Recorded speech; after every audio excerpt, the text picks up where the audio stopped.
ॐ मूकं करोतु वाचालं लङ्घयते गिरिं यत्कृपातमहं वन्दे परमानन्दमाधवम्।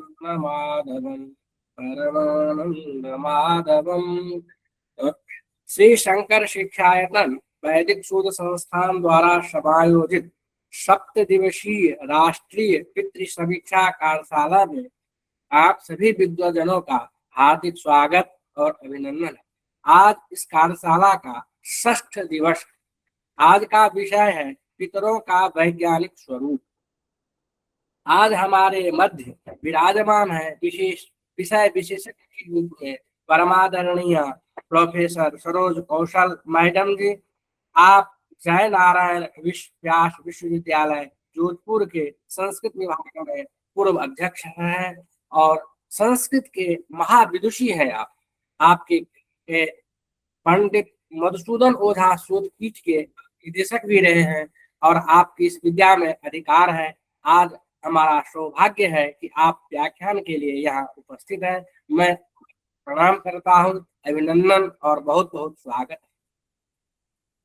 आज हमारे मध्य द्वितीय वक्ता के रूप में प्रथित विख्यात भारतवर्ष में विख्यात कवि आदरणीय डॉक्टर अरविंद कुमार तिवारी जी हैं। आप आदर्श वैदिक विद्यालय इंटर कॉलेज बागपत उत्तर प्रदेश से हैं। आप श्री शंकर शिक्षायतन के अनुरोध को स्वीकार कर यहाँ व्याख्यान के लिए उपस्थित है। मैं आपका हार्दिक स्वागत और अभिनंदन करता हूँ। हमारे मध्य आज विराजमान है अध्यक्ष के रूप में आदरणीय सर शुक्ला सर। मैं सर को प्रणाम करता हूँ, स्वागत और अभिनंदन करता हूँ। आज का जो विषय है वह है पितरों की वैज्ञानिकता। इस विषय पर आज व्याख्यान होना है। आज मैं सर से निवेदन करूंगा कि आज आप अपने मंगल वाक्य से इस कार्यक्रम को संबोधित करने की कृपा करें। आदरणीय सर। यां मेधां देवगणा पितरश्च उपासते तया मामद्य मेधया अग्ने मेधाविनं कुरु। परमादरणीय जय नारायण व्यास विश्वविद्यालय जोधपुर की पूर्व संस्कृत विभागाध्यक्षा एवं अधिष्ठाता कला संकाय एवं पूर्व निदेशक मधुसूदन ओझा शोध प्रकोष्ठ और संस्कृत जगत की अत्यंत प्रख्यात विदुषी आदरणीय प्रोफेसर सरोज कौशल जी, जो मधुसूदन ओझा जी के साहित्य पर आपने अनेक प्रकार का कार्य किया है। व्याख्यान, सभा आयोजन, गोष्ठी आदि के द्वारा आपने इस विद्या के विकास के लिए भी अत्यंत महत्वपूर्ण योगदान दिया है। हम लोगों का सौभाग्य है कि आज आपका व्याख्यान हम लोग सुनेंगे और आपसे मार्गदर्शन प्राप्त करेंगे। द्वितीय वक्ता डॉक्टर अरविंद कुमार तिवारी जी, ये न केवल अच्छे कवि हैं और भविष्णु महाकवि हैं, क्योंकि महाकाव्य तो इन्होंने लिख दिया है, लेकिन महाकवित्व कुछ दिनों बाद इनको मिलेगा। महाकाव्य तो लिख रहे हैं लेकिन महाकवि बनने वाले। राजशेखर ने महाकवि का लक्षण दिया हुआ है कि कितने प्रकार के 10 प्रकार के कवि होते हैं, तो जो महाकवि होता उसमें क्या क्या गुण होने चाहिए, ये राजशेखर ने अपने काव्य मीमांसा में लिखा है। लेकिन इनके साथ वैदिक जुड़ा हुआ है। ये जिस जगह पढ़ाते हैं उसमें वैदिक जुड़ा हुआ है। इसके कारण कविता के साथ वेद की भी कविता पढ़ते रहते हैं, वैदिक काव्यों का भी अध्ययन अनुशीलन करते रहते हैं। पश्य देवस्य काव्यम न ममार नजीरियते। तो ऐसे इस वैदिक विज्ञान की धारा में आज दोनों विद्वान उपस्थित हैं। इन दोनों लोगों का हम हार्दिक अभिनंदन और स्वागत करते हैं। इनके व्याख्यान से हमारा बहुत ही ज्ञान वर्धन होगा और सभी श्रोतागण जो देश भर के विभिन्न स्थानों से जुड़े हुए हैं वे भी लाभान्वित होंगे।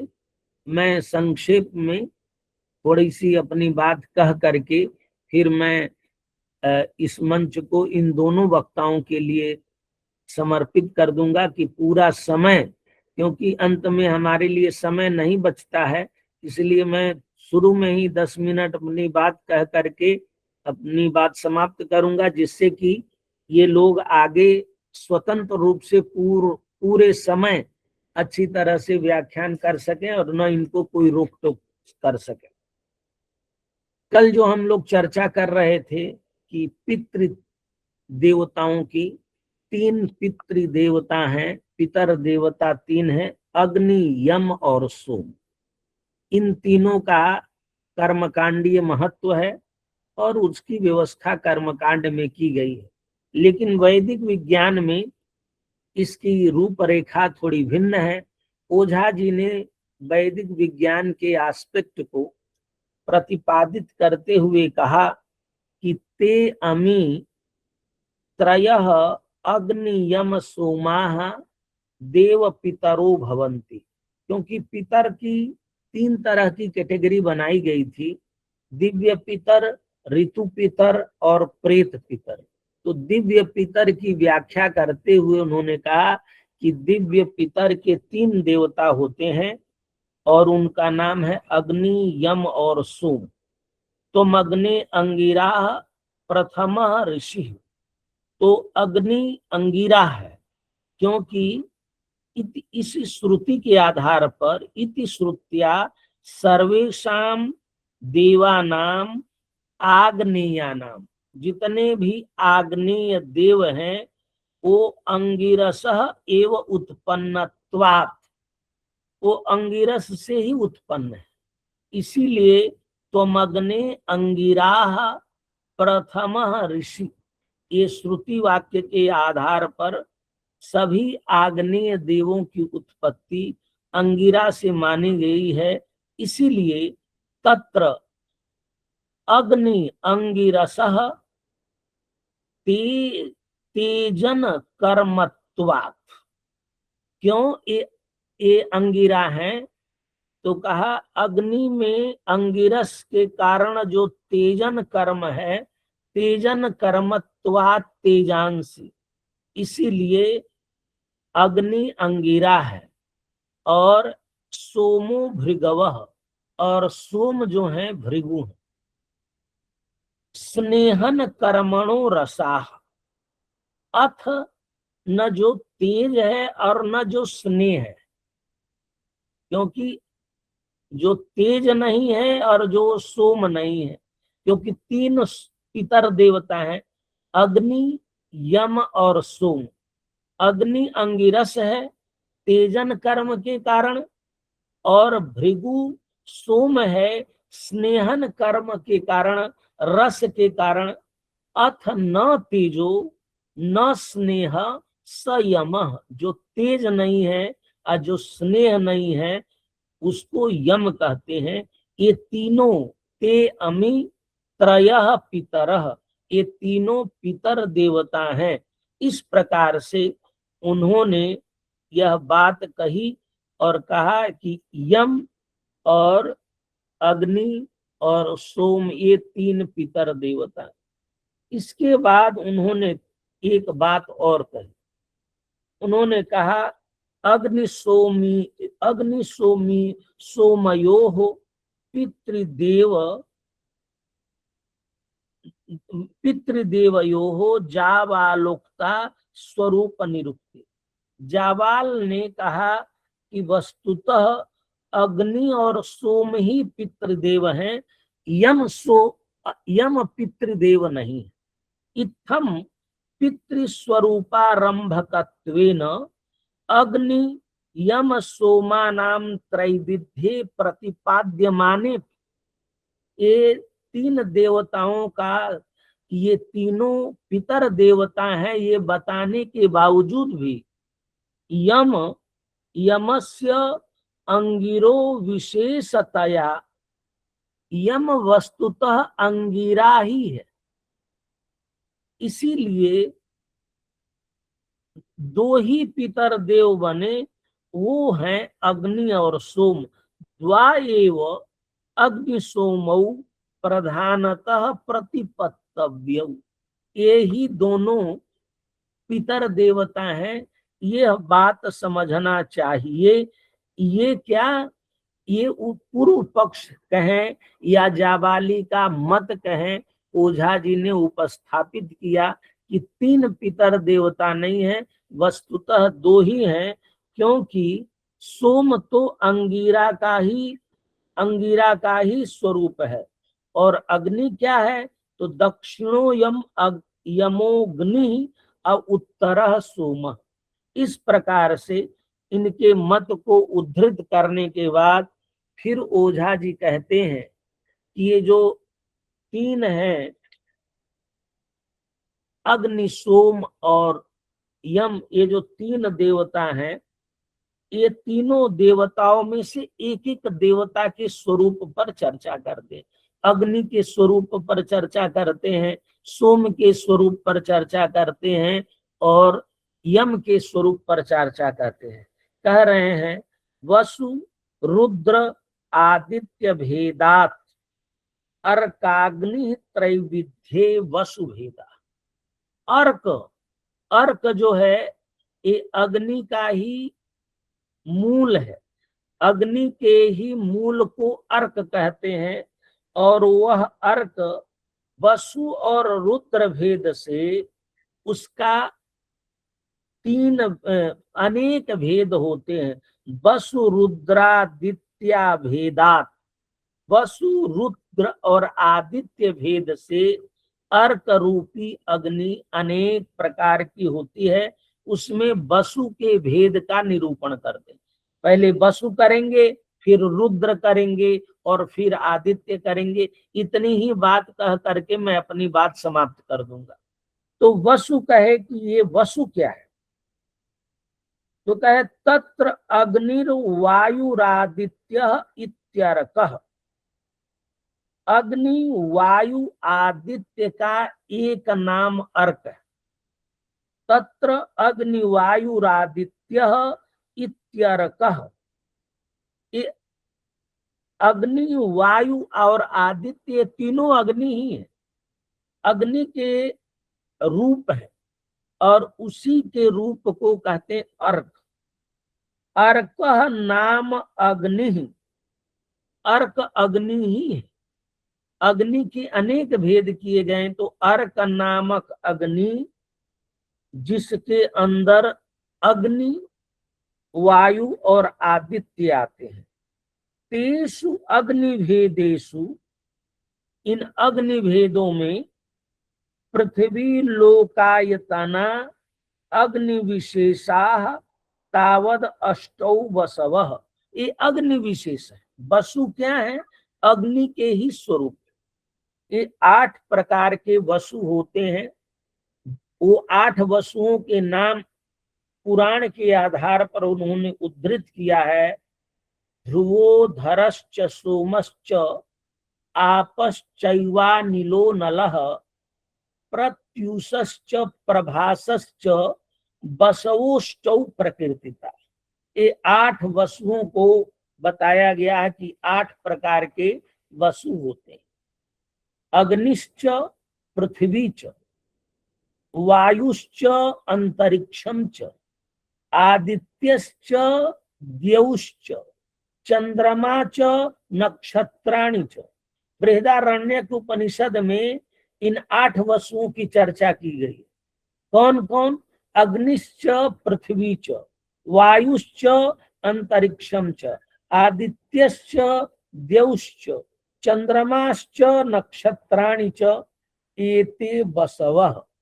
एतेषु हि इदम्, इन्हीं में यह जो वसु है, सर्वम हितम इति श्रुति बृहदारण्यक उपनिषद। देखिए पौराणिक मत है 8 ध्रुव, 8 वसु कौन है? ध्रुवो धरश्च सोमश्च आपश्चैवानलो नीलः प्रत्युषश्च प्रभासश्च वसुष्टौ प्रकृतिता। और बृहदारण्यक उपनिषद ये कहता है, इसमें भेद उन्होंने किया, वाक रूप और प्राण रूप। इनके 2 रूप किए, प्राण रूप और वाक रूप। पृथ्वी अंतरिक्षम द्यौः नक्षत्राणि, ये जो चार हैं, इति प्राणोपहितानि वाचो रूपाणि, ये वाक, प्राण और मन ये वैदिक बड़े विशिष्ट तत्व है। तो वाक रूप अग्नि है और प्राण रूप अग्नि कौन है? अग्नि ही वायु आदित्य चंद्रमा इति वाक विधरणानि प्राण रूपाणि, ये वाक है। और चतुर्विधम च वाक रूपम और चतुर्विधम च प्राण रूपम, ये चार जो वाक रूप हैं उनको खम कहा जाता है। चतुर्विधम खम वाक रूपम और चतुर्विधम कम प्राण रूपम इत्यष्टौ, ये 8 सोमाश्रिता अग्नि रूपा वसवः, ये वसु हैं। तो वैदिक स्वरूप वसु का क्या है और पौराणिक स्वरूप वसु का क्या है, यह बताने के लिए, क्योंकि अर्क रूपी अग्नि के 3 भेद हैं, वसु, रुद्र और आदित्य। फिर वसु के बाद रुद्र की बात की कि रुद्र किसे कहते हैं। अथ अयम अग्नि अवस्था भेदात पंचदा भवति, ये अग्नि अवस्था के आधार पर 5 प्रकार की बनती है। उसको कहते रुद्र अग्नि, वरुण अग्नि, इंद्र अग्नि, मित्र अग्नि और ब्रह्माग्नि। इति वाजश्रुतौ, वाजश्रुतौ मतलब वाजस्नेयी संहिता में कहा गया है, अग्निहोत्रे अग्निपस्थाने श्रूयते, ये अग्निपस्थान में इसकी चर्चा है, रुद्र भेदों की जो अग्नि स्वरूप है। तत्र अयम अग्नि वायुमय रुद्र, जो वायुमय अग्नि है उसको रुद्र कहते हैं। आपोमय जो अग्नि है उसको वरुण कहते हैं। तेजोमय जो अग्नि है उसको इंद्र कहते हैं। सोममय जो अग्नि है उसको मित्र कहते हैं। और प्राणमय जो अग्नि है उसको ब्रह्मा कहते हैं। एषु एते रुद्राः नाम देवा, इन्हीं अग्नियों को रुद्र कहते हैं। तो इसमें देखिए अवस्था भेदात 5 अग्नियां बनी, रुद्र अग्नि, वरुण अग्नि, इंद्र अग्नि, मित्र अग्नि, ब्रह्मा अग्नि। इस प्रकार से वायु मयाग्नित्वात् अंतरिक्ष लोकायतना भवन्ति, ये जो रुद्र हैं ये वायुमय होने के कारण अंतरिक्ष स्थानीय अग्नि होते हैं। एते जन्मना च कर्मणा विशेषिताः सन्तः एकादश विधाः उपपद्यन्ते, एकादश रुद्र होते हैं, तो ये एकादश प्रकार के कहलाते हैं।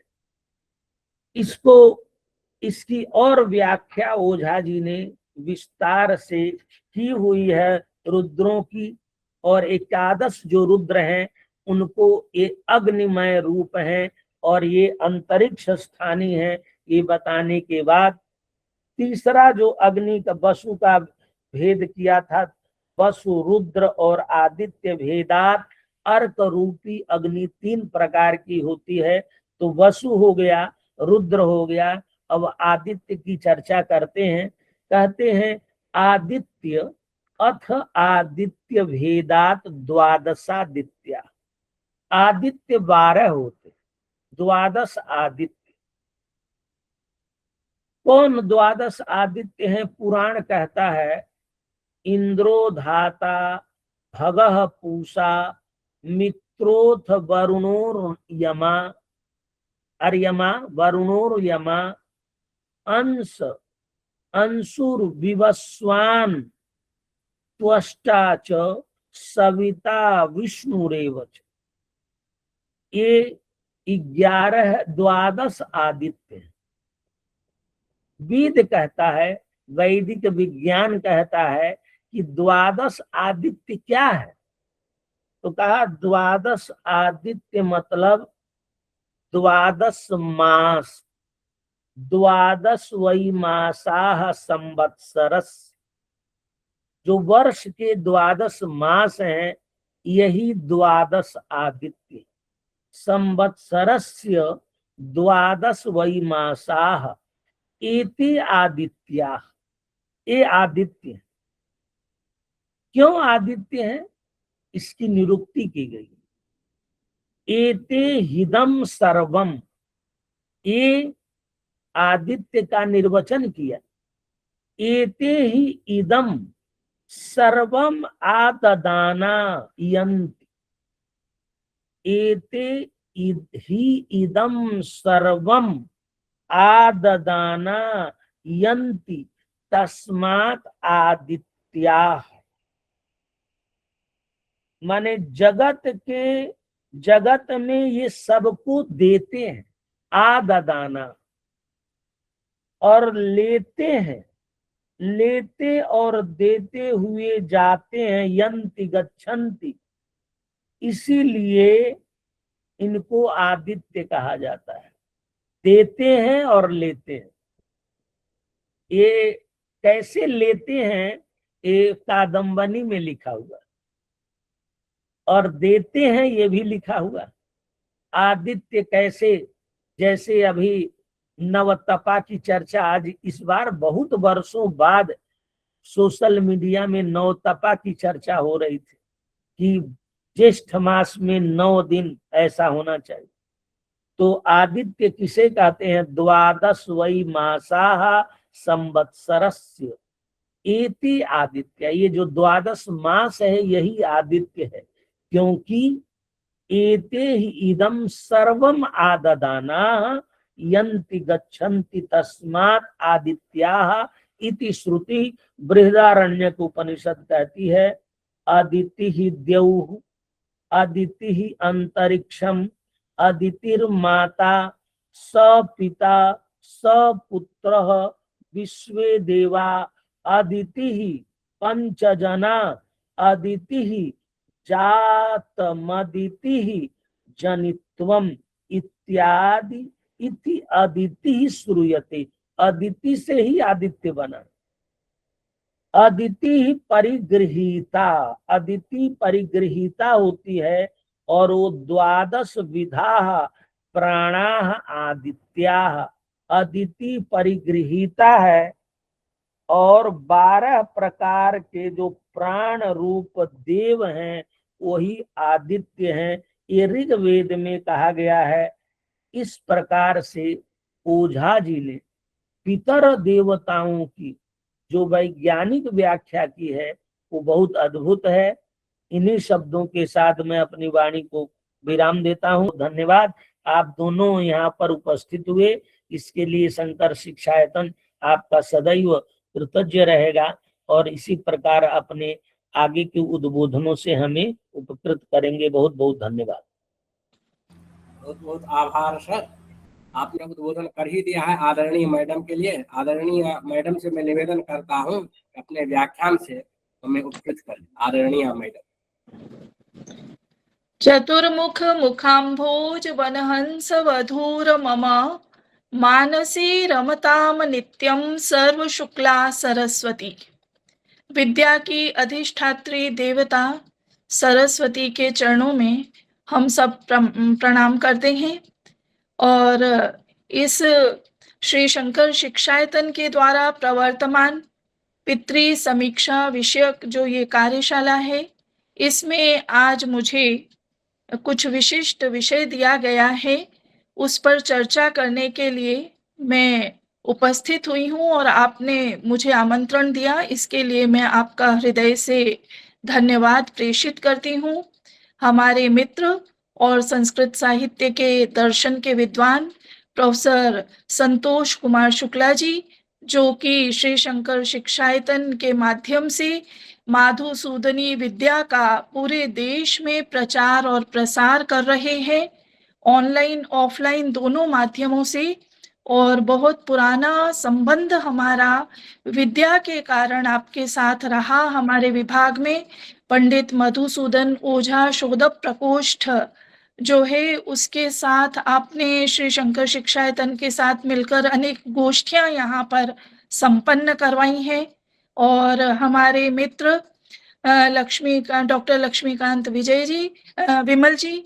इस पटल पर जो मेरे साथी वक्ता हैं डॉक्टर अरविंद कुमार तिवारी जी, और इस ऑनलाइन पटल पर हमारे लगभग 56 प्रतिभागी अभी जुड़ चुके हैं। ये हमारे लिए बहुत ही हर्ष का विषय है। आप सबके लिए मैं मंगल कामना करती हूँ। ये जो ग्रंथ है पितृ समीक्षा, ये पंडित मधुसूदन ओझा शोधक प्रकोष्ठ के द्वारा संस्कृत विभाग जयनारायण व्यास विश्वविद्यालय के द्वारा प्रकाशित किया गया और पंडित देवीदत्त शर्मा चतुर्वेदी जी के द्वारा इसकी भाषा टीका की गई।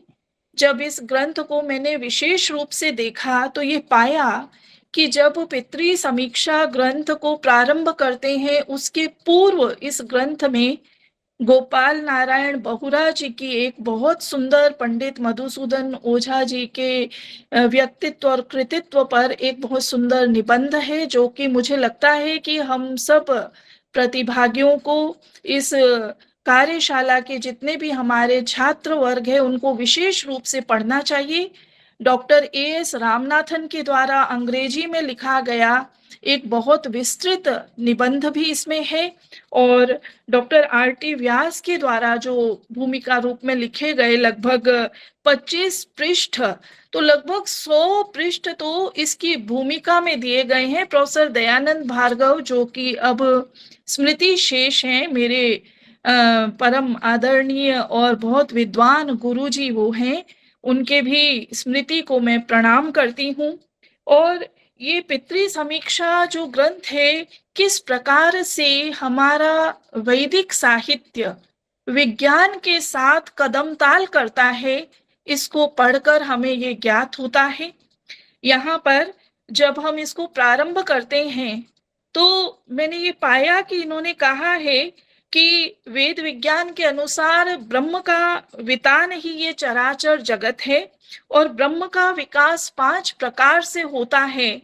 उसमें प्रथम ऋषि रूप, तदनंतर पितृ रूप, तदनंतर देव रूप, फिर असुर रूप और फिर गंधर्व रूप। इनमें ऋषि तत्व को लेकर महर्षि कुल वैभवम ये ग्रंथ पंडित ओझा जी के द्वारा रचा गया और फिर अब जो दूसरा रूप है पितृ रूप, उसको लेकर पितृ समीक्षा ग्रंथ की चर्चा की गई है। और ये ग्रंथ हमको ये बताता है कि व्यक्ति के पिता से प्रारंभ करके 7 पुरुष सपिंड कहलाते हैं। ये मनुष्य, पितृ, गंधर्व शरीर होते हैं। इनमें से जो अग्नि लोक तक ही जा पाते हैं, उनको पृथ्वी से संबंधित आसक्ति रहने के कारण दुख का अनुभव होता है। इस कारण उन्हें अश्रुमुखाः इस संज्ञा से अभिहित किया गया है वेद विज्ञान में। और इससे ऊर्ध्व की ओर स्थित देवलोक में जो पहुंचते हैं, जो समर्थ हो जाते हैं, वे देवों के सहचारी होकर आनंद में रहते हैं, इसलिए उनको नांदी मुखाः कहा गया है। और पुनः अपने पिता से लेकर 7 पितरों तक सपिंड, 14 पुरुषों तक सोदक और 21 पुरुषों तक सगोत्र कहे जाते हैं। तो ये जो संज्ञाएं हैं, इनका क्या वैशिष्ट्य है? सभी के लिए हम सगोत्र का या सभी के लिए हम सोदक का प्रयोग नहीं कर सकते। ये सब एक टेक्निकल टर्म्स हैं और जब हम इस सूक्ष्मता को जानते हैं तभी हम इस प्रकार के जो पारिभाषिक शब्द हैं उनका यथोचित प्रयोग करने में सक्षम हो सकते हैं। जब भी मैं पंडित मधुसूदन ओझा के ग्रंथों का स्वाध्याय करती हूँ तो मैंने ये पाया कि वे जो उनका पूरा चिंतन है वो बहुत ही वैज्ञानिक चिंतन है। वे तर्क सम्मत प्रस्थापनाएं करते हैं। वे जो भी कहते हैं उसके लिए वे मूल से उद्धरण अवश्य देते हैं। अभी हमारे अग्रज प्रोफेसर संतोष कुमार शुक्ला जी बार बार कभी पुराण का उद्धरण दे रहे हैं, बृहदारण्यक उपनिषद का उद्धरण दे रहे हैं। ये सारे उद्धरण आप देखेंगे कि पंडित मधुसूदन ओझा स्वयं देते हैं। और आज मैं प्रोफेसर दयानंद भार्गव, जिन्होंने कि हमको उंगली पकड़कर वेद विज्ञान में प्रवेश करवाया, वो हमेशा मुझे कहते थे कि सरोज, मौलिक का अर्थ ये नहीं होता कि कोई हवाई बात कह दी जाए। मौलिक का अर्थ ये है कि जो मूल से अन्वित होता है, जो मूल से समर्थित होता है, वह मौलिक कहलाता है। इस अर्थ में मैं पंडित मधुसूदन ओझा के ग्रंथों की मौलिकता को जब देखती हूँ तो मैं बहुत ही रोमांचित हो जाती हूँ। पारिभाषिक शब्दों की स्पष्ट व्याख्या करते हुए वे रूढ़ियों को तोड़ते हैं। ये उनका वैशिष्ट्य बहुत ही अद्भुत है और वे रूढ़ियों को तोड़कर नूतन परंपराओं को प्रतिस्थापित करते हैं। ये भी उनका वैशिष्ट्य मुझे प्रतीत होता है। अब मैं प्रकृत विषय पर आती हूँ और आज हमारा विषय अपत्य से प्रारंभ होता है। अथापत्यम संतानः। हम लोग जब तद्धित पढ़ते हैं तब भी हम, है ना, अपत्य अर्थक तद्धित को पढ़ते हैं और अपत्य को हम संतान के अर्थ में जानते हैं। पर पंडित ओझा ने जो मेरा आज का जो मुझे लक्ष्मीकांत विमल जी ने जो दिया है, वहां से अपत्य की जब मैं चर्चा करूं तो उससे पूर्व, किंचित पूर्व पत्य की चर्चा भी की गई है। और पत्य उसको कहा गया है जो गिर जाता है। और ये जो अधोगमन है, ये दो प्रकार का है। यदि वो संतान रूप में आ जाता है तो वो अपत्य है, और यदि वो नष्ट हो जाता है तो वो पत्य हो जाता है। तो किस प्रकार से प्रकृति प्रत्यय से जो अर्थ निकलता है उसकी भी पंडित ओझा व्याख्या करते हैं। अथापत्यम संतानः तत्रैतम संतान क्रमम वक्ष्यामः। अब हम संतान क्रम की क्रम को कहना प्रारंभ करेंगे। चंद्रजन्यो अयम अष्टाविंशति कलो मासिकः पितृपिंडो व्याख्यातः। ये चंद्र जन्य जो अष्टाविंशति कलह, जो 28 कला वाला मासिक पितृपिंड है, उसकी व्याख्या हम कर चुके हैं, इससे पूर्व में हो चुकी है।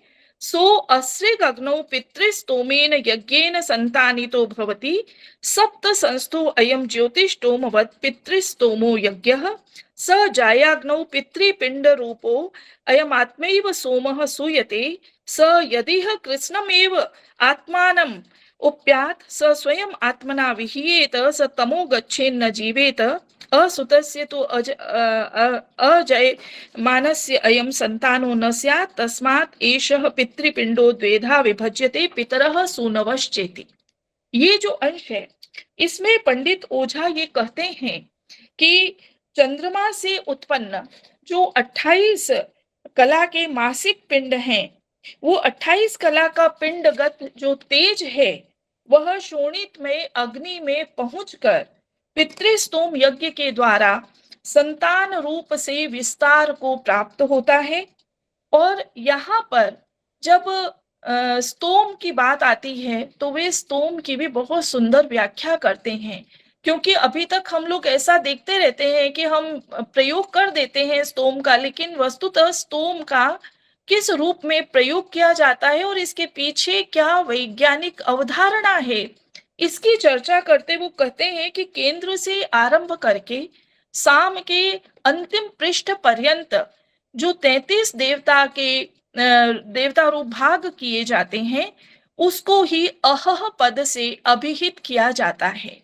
इनमें आदि के 3 भाग तो शरीर में ही प्रविष्ट हो जाते हैं, पिंड में प्रविष्ट हो जाते हैं। उनको छोड़कर आगे के जो 6 भागों का समुदाय कल्पित होता है उसे वैदिक भाषा में स्तोम के नाम से जाना जाता है, और 6 स्तोमों की मिलकर वषटकार संज्ञा होती है। तो ये वैदिक शब्दावली को किस प्रकार से वो व्याख्यायित करते हैं। ज्योतिष्टोम के समान यह पितृस्तोम यज्ञ भी 7 संस्थाओं में विभक्त होता है, और वह पितृपिंड रूप से आत्मा ही भार्या के शोणित रूप अग्नि में सोम का सवन करता है। अग्नि सोमात्मकम जगत की पूर्व में व्याख्या हो गई, ऐसा मैंने सुना था आपके व्याख्यानों में, इसलिए मैं उसकी चर्चा यहाँ पर विस्तार से नहीं कर रही, विषय बहुत व्यापक है। वह यदि संपूर्णतया आत्मा का अर्थात स्वयं का प्रसव कर दे, तब तो आत्मज्योति विहीन होकर वह तम भाव में डूबता हुआ नष्ट हो जाएगा, मर जाएगा। एवं जब तक इस प्रकृति यज्ञ का यजमान बनकर अपने शुक्र का सवन नहीं करेगा, तब तक संतान क्रम ही नहीं चलेगा। संतान क्रम किस प्रकार चलता है, ये हम विज्ञान के माध्यम से भी जानते हैं, ये हम वैदिक विज्ञान के माध्यम से भी जानते हैं। इस कारण इस पितृपिंड के दो भाग हो जाते हैं, और एक स्वयं पिता का भाग और एक पुत्रों का भाग। अपने में समागत जो 28 काल के उस निज पिंड रस का चतुर्थ अंश 7 कला रूप तो पिता स्वयं धारण किए हुए रहते हैं। 28 में से 7 तो पिता के पास है, और उसके पश्चात जो अपने में समागत जो 28 काल के निज पिंड रस का चतुर्थ अंश है, वो तो पिता 7 तो धारण करते हैं, और संतान क्रम को प्रवृत्त करने वाले श्रद्धा सूत्र को अपने में धारण करने के लिए उन कलाओं का आत्म धारण आवश्यक हो जाता है। ये आत्मा को धारण करने वाली जो 7 कला हैं, वे पितर भाव की ही होती हैं। बीज वपन करने वाले के पास अपने आप में जो बिना वपन किए हुए प्राण भाग है, उनके लिए पितृ शब्द का प्रयोग होता है। इन 7 प्राण भागों के अतिरिक्त जो 21 कलाएं अवशिष्ट हैं, वो 21 कला वाले पिंड रस भाग वे पुत्रों के प्रथम पात्र शरीर से निकालेगा, और अन्य पात्र शरीर में वपन रूप प्रसव होने के कारण ये पहला आवपन होता है। तो ये किस प्रकार से, और इस प्रकार से 6 आवपन की चर्चा की गई है, और ये इतनी वैज्ञानिकता से सारा बताया गया है। इसके बाद जो द्वितीय आवपन है, उसमें तदनंतर 21 कला के उस पुत्र पिंड से के जिसका रस पुत्र के शरीर में स्थित रहता है, पितृ स्तोम संबंधी आवपन क्रम में फिर 2 भाग हो जाते हैं, पिता का और फिर पुत्रों का। और उसमें 21 कला के अपने पिंड रस का जो 3.5 अंश रूप जो भाग है, 6 कला वाला भाग पिता का अपना रहता है, और 15 कला उसके पुत्र के होते हैं, और पौत्र शरीर के उत्पन्न करने के लिए उसका आवपन होता है। ये दूसरा आवाप है। तो पुत्र रूप आवाप, फिर उसके बाद में पौत्र रूप आवाप, और आगे 15 कला वाले इस पुत्र के पिंड रस के पितृस्तोम विधि के आवपन में फिर 2 भाग हो जाते हैं, पिता के और उसके पुत्रों के।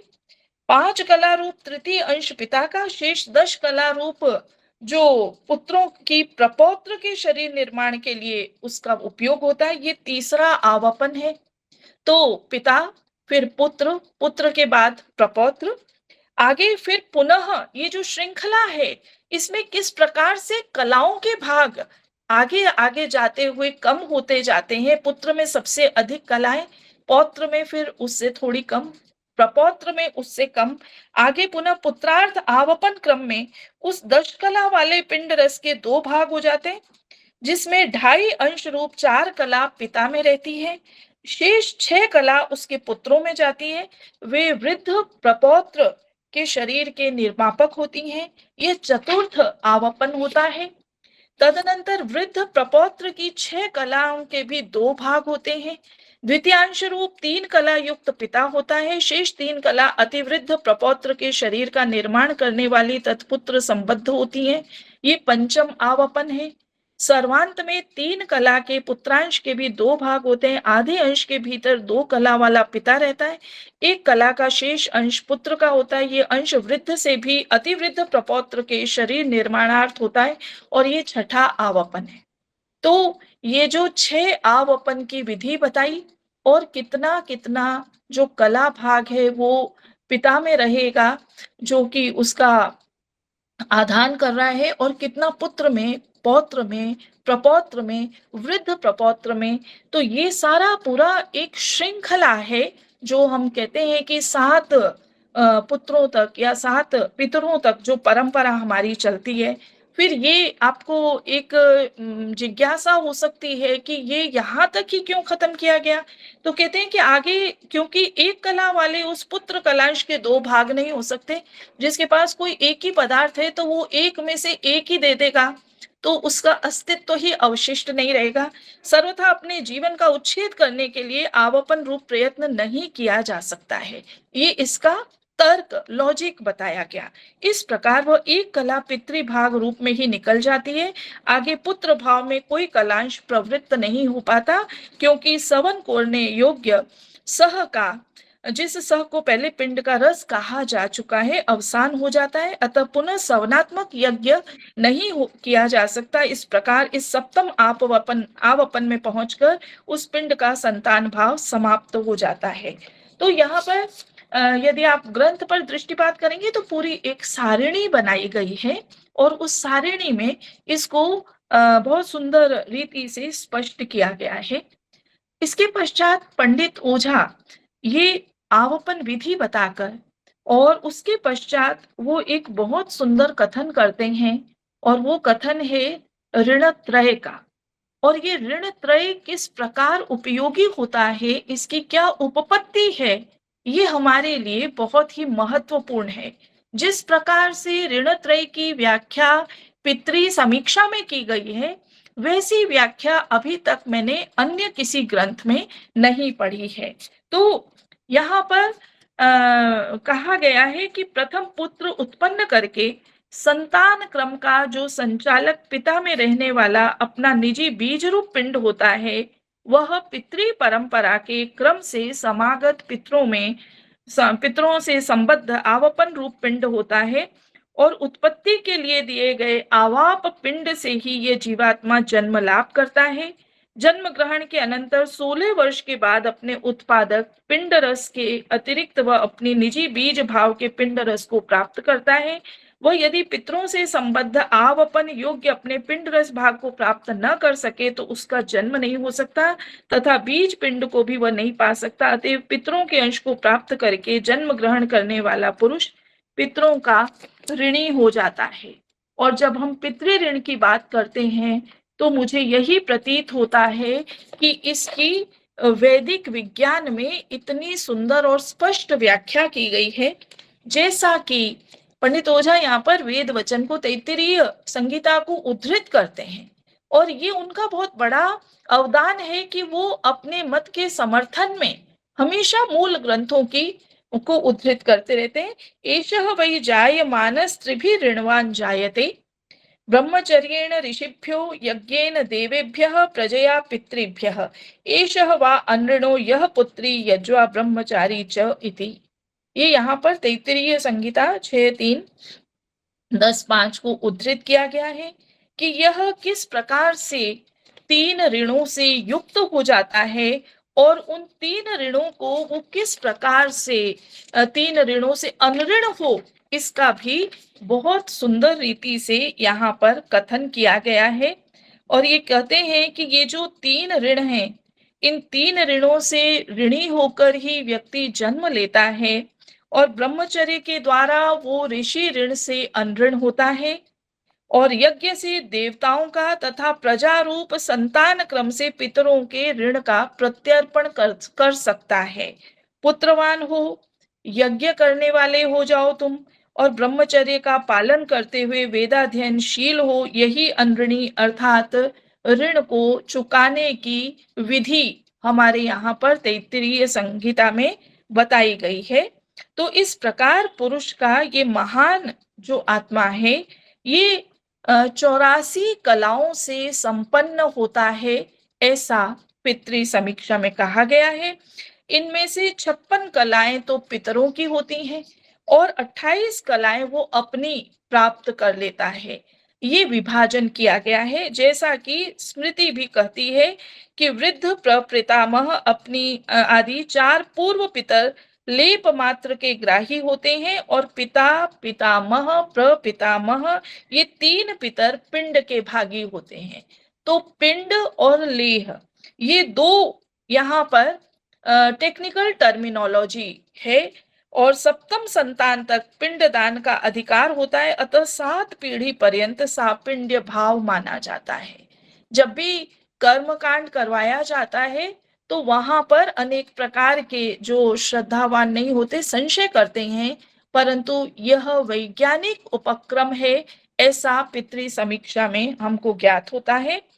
84 कलाओं में 28 कला तो स्वयं की उपार्जित होती है, और 56 कला 6 पितरों द्वारा प्रदत्त जो अग्रिम जो सर्जना प्रक्रिया है उसके लिए उपक्षीण होती है। उनमें पिता से 21 कला, फिर पितामह से 15, प्रपितामह से 10, वृद्ध प्रपितामह से 6, अति वृद्ध पितामह से 3 और वृद्धाति वृद्ध पितामह से 1। इस प्रकार 56 संख्या प्रदत्त कलाओं की होती है।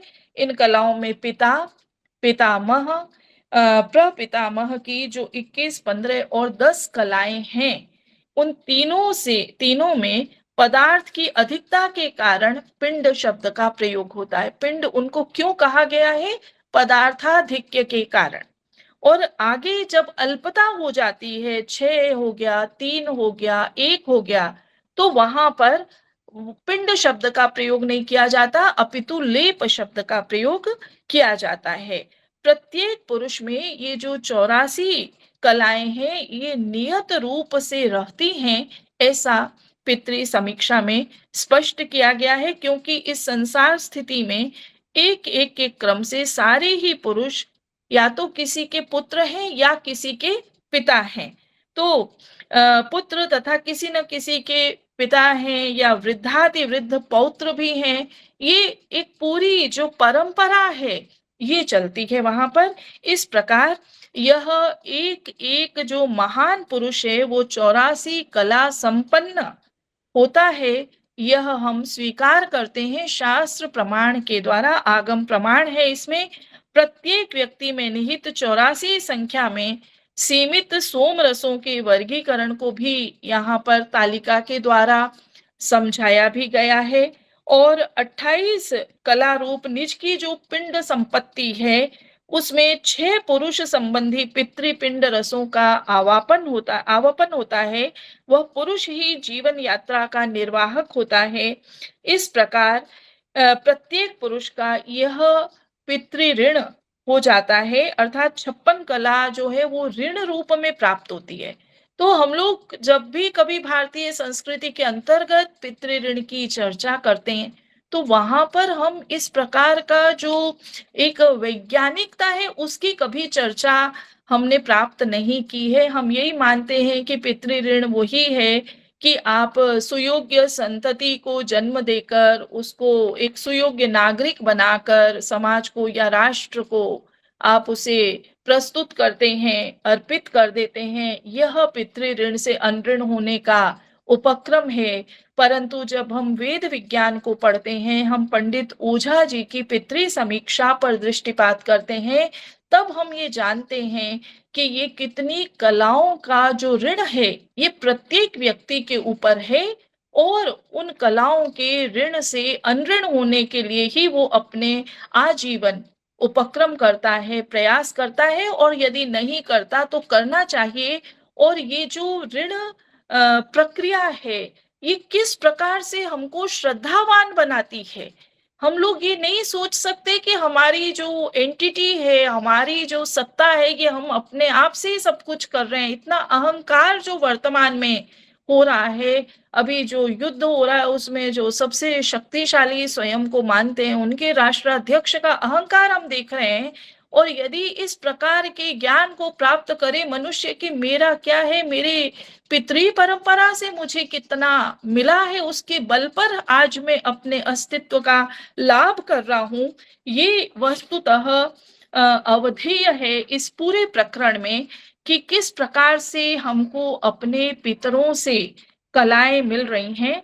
तो ये कहते हैं कि 28 कला रूप निज की जो पिंड संपत्ति है, उसमें जो 6 पुरुष संबंधी पितृपिंड रसों का आवापन होता है, वो पुरुष की जीवन यात्रा का निर्वाहक होता है। इस कारण प्रत्येक पुरुष पितृ ऋण से ऋणी होता है, अन्य ऋणों से भी ऋणी होता है, पर यहाँ पर क्योंकि पितृ ऋण की चर्चा है, यह ऋण रूप में आया हुआ कला भाव भी अपने निज पिंड के समान 2 प्रकार से इस पुरुष में सन्निवेश को प्राप्त करता है। अपने में रहने वाला भाग भिन्न होता है और पुत्रों में जाने वाला भाग उससे भिन्न होता है। अपनी जीवन यात्रा के निर्वाहक चंद्रमा के रस को अतिरिक्त भाव में ग्रहण करने के लिए 7 ग्रह भाव इस महान आत्मा के स्वरूप के प्रारंभक 7 धातु रूप बनते हैं। इनसे ही ये 84 चंद्र रसमयी अ, यश नाम से कही जाने वाली कला प्रतिदिन आत्मा में उत्थापित होती रहती है। अतः ये उक्त कला कही जाती है। इनमें प्रथम, द्वितीय, तृतीय, चतुर्थ, पंचम, षष्ठ ये 6 घन भाग तो पितृ संबंधी होते हैं। 7वां एक घन भाग अपना निज का होता है। ये 7 घन ही 7 ग्रह कहे जाते हैं और ये ही इस महान आत्मा का स्वरूप है। तो आत्मा का किस प्रकार से जीवात्मा के साथ ऐक्य है, इसकी भी यहाँ पर बहुत सुंदर व्याख्या है। तो ये 7 जो घन है यही 7 ग्रह कहे जाते हैं और 7 धातुओं में रूप पाया हुआ ये महान आत्मा इस पुरुष में 28 कला युक्त होता है। तो ये इसका अपने में रहने वाला निजी भाग है। शेष सब 56 अंश पितरों को प्रत्यर्पण करने के लिए देय ऋण रूप होते हैं। आवाप पिंड तथा संतान क्रम में 56 कला युक्त तनय अर्थात पुत्र होता है। तन से उत्पन्न होने के कारण ये तनय कहलाता है। अपत्य क्यों कहलाता है ये बताया। पत्य कैसे होता है ये बताया। अब ये तनय क्यों कहलाता है इसको भी बताया कि तन से उत्पन्न होने के कारण, शरीर से उत्पन्न होने के कारण तनय है। वहां भी 21 कला उसकी अपनी संपत्ति रूप होती है। 15, 10, 6, 3 और 1 इन 35 कलाओं से 5 पितृ संबंधी धन माने जाते हैं और वे सब संतान के लिए नियुक्त होते हैं। अतः संतान उत्पत्ति द्वारा उनसे ऋण मुक्त होना चाहिए। इस प्रकार ये प्रजा उत्पत्ति लक्षण का पितृ ऋण मोचन का प्रथम कर्म होता है। तो ये जो वर्तमान में जो हमारी परंपराएं हैं, जो हमारे आगे वाले जो भावी पीढ़ियां हैं, संतान प्राप्ति के प्रति उनके मन में जो एक वैराग्य है कि उनको संतान की सेवा नहीं करनी है, भयभीत हैं, उनको काश पितृ समीक्षा के इस प्रकार के जो वैज्ञानिक सिद्धांत हैं उनको हम संप्रेषित कर पाएं। उनको ये ज्ञात हो कि यदि इस ऋण से आप अनऋण नहीं होते हैं तो आप सोचिए कि आपका ये मानव जीवन कैसा निरर्थक होने की ओर अग्रसर हो रहा है। 4 प्रकार से लिए गए पितरों के धन का पुनः पितरों को प्रत्यर्पण भी 4 प्रकार से ही माना जाता है। प्रजारूप संतान उत्पन्न करके, पहला ये है। फिर सपिंडीकरण से अर्थात मरणोपरांत जो द्वादशा इत्यादि के जो कर्मकांड किया जाता है उसके द्वारा, फिर श्राद्ध प्रक्रिया से और फिर गया पिंड दान से। तो ये 4 प्रकार का यहाँ पर कथन किया गया है। तो मैं लगभग अपनी जो बात है मुख्य रूप से मैंने बहुत ही संक्षेप में कह दी है और इसके अतिरिक्त मैं पंडित ओझा के विषय में कुछ ये भी कहना चाहती हूँ कि उन्होंने जो अपनी शैली है उस शैली में जो उन्होंने वैज्ञानिकता का कथन किया है वो वस्तुतः हम सबके लिए अनुकरणीय मुझे प्रतीत होता है। इसी विषय को यदि हम एक विशिष्ट आलेख रूप में प्रस्तुत करें और थोड़ी सी जो वेद विज्ञान की भाषा है उसको सरलता से कहते हुए यदि हम अपनी भावी संतति को, भावी पीढ़ी को ये बता पाएं कि किस प्रकार से पितरों की परंपरा के हम लोग धारक हैं और उस परंपरा का को वहन करना ये हमारा एक तरह का गौरव है, उससे अनऋण होना ये हमारा कर्तव्य है। ये बहुत सुंदर सिद्धांत पितृ समीक्षा में अपत्य प्रकरण के प्रसंग में व्याख्यायित किए गए हैं और ये 7 पीढ़ी तक ही क्यों माना जाता है इसकी उन्होंने बहुत ही तार्किक व्याख्या इस पूरे प्रकरण में की है। आपने मुझे समय दिया, इसका मैं बहुत आभार इस प्रसंग में अभिव्यक्त करती हूँ। बहुत सारा ये टेक्निकल विषय है और कल मैं ये सोच रही थी कि काश मैं इसको पहले अगर ये सोच लेती कि इसकी पीपीटी ही बना दूं एक बार की, तो मैं कभी भी इसकी पीपीटी बनाकर लक्ष्मीकांत विमल जी आपको सबमिट भी करूंगी ताकि इसको जो है हम पूरा ये जान पाए कि ये किस प्रकार से प्रथम आवाप, द्वितीय आवाप, तृतीय आवापन होता है और 6 तक 7 तक ये कैसे चलता है। तो ये एक बहुत ही सुंदर वो पूरा कलाओं का वर्गीकरण हो जाएगा और ऋण धारण करने का जो पूरा प्रक्रिया है, वो भी हम इसको बहुत ही वैज्ञानिक रूप से प्रदर्शित कर पाएँगे। बहुत-बहुत धन्यवाद। बहुत बहुत आभार मैडम। आपका व्याख्यान अत्यंत ही गंभीर भावबोधक रहा। आपके व्याख्यान से हम लोग बहुत प्रभावित हैं और बहुत लाभान्वित हैं। पंडित मधुसूदन ओझा जी का एक ग्रंथ है, आदि भौतिकाध्याय। आदि भौतिकाध्याय, उस ग्रंथ में पितृ समीक्षा का जो सार रूप है उसको प्रस्तुत किया गया है। महर्षि कुल वैभवम का जो सार रूप है उसको प्रस्तुत किया गया है। और नवीन विषय उसमें देवताधिकार है, ये देवता पर भी है। तो जो सार रूप में पितृ समीक्षा को समझना चाहते हैं, आगे हम उस ग्रंथ पर भी कार्यशाला करेंगे। और आप इस विद्या के महामनीषी हैं। आपने श्री शंकर शिक्षायतन के अनुरोध को स्वीकार कर व्याख्यान दिया। मैं आपके प्रति प्रणति पूर्वक बार बार आभार प्रकट करता हूँ। हमारे मध्य विराजमान है महाकवि सर ने कहा कि भविष्य में वस्तुतः अरविंद जी तो महाकवि हैं। अब ये हम सर तो बाद में कार ले जा रहे हैं, मैं तो वर्तमान में ही कह रहा हूँ कि महाकवि है, क्योंकि महाकवि में जो अर्थ है सर्ग बंधो महाकाव्यम वाला नहीं है। क्योंकि महावाक्य में जब महाशब्द आया, महावाक्य तत्वमसि, यदि आकार के रूप में तत्वमसि हो तो वह महावाक्य नहीं कहला। साहित्य दर्पण में भी यह प्रश्न उठाया कि महावाक्य हम किसको कहें। तो संपूर्ण जो रामायण है उसको महावाक्य कहें या एक वाक्य को महावाक्य कहें। तो उन्होंने कहा कि पूजित अर्थ में है।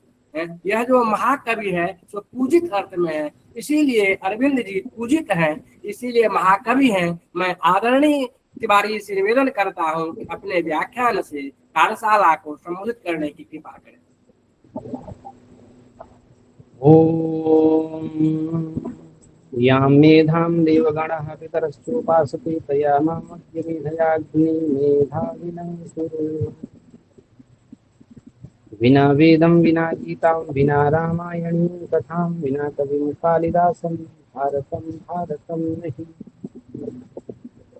परम सम्माननीय श्री शंकर शिक्षायतन वैदिक शोध संस्थान के अध्यक्ष महोदय, इस संस्थान द्वारा आयोजित सप्त दिवसीय राष्ट्रीय पितृ समीक्षा कार्यशाला के छठे दिन की अध्यक्षता कर रहे हमारे अग्रजवर्ग विश्व आचार्य संतोष कुमार शुक्ल जी, आज की इस संगोष्ठी में मुख्य वक्ता के रूप में आदरणीय प्रोफेसर कौशल जी एवं संचालन कर रहे मित्रमणि लक्ष्मीकांत विमल जी, विभिन्न प्रदेशों से देश देशांतर से जुड़े हुए हमारे वैदिक विद्या के संपासक मित्रगण, आप सबका सादर अभिवादन करता हुआ मैं श्रद्धेय मनीषी युग पुरुष कवि चक्रवर्ती वैदिक ऋषि मधुसूदन ओझा के द्वारा प्रेरित पितृ समीक्षा है, वह बड़ा ही विलक्षण ग्रंथ है। कहते हैं वह सूर्य प्रभवो वंशम को चाल भविष्या, यही हमारा इस ग्रंथ के साथ संबंध है। आपने आजीवन विशाल वैदिक वांग्मय का निर्मथन करके जो सुधा ज्ञान सुधा प्रदान किया है वह वास्तव में अलौकिक।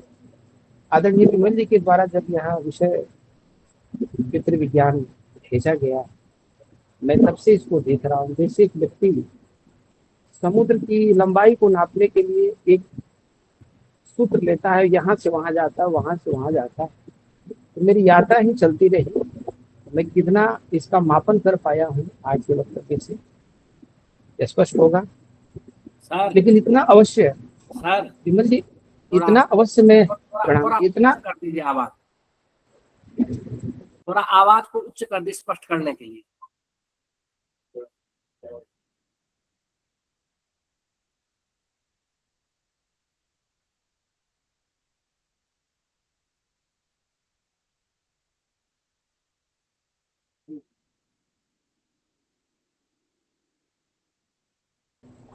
लक्ष्मीकांत जी आवाज पूरी आ रही?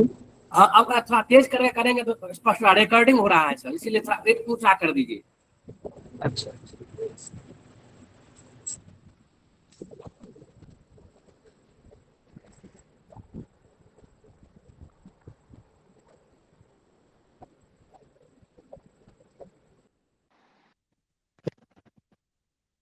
अब मैंने इसको ईयरबड्स को निकाल दिया है, संभवतः आवाज आ रही होगी,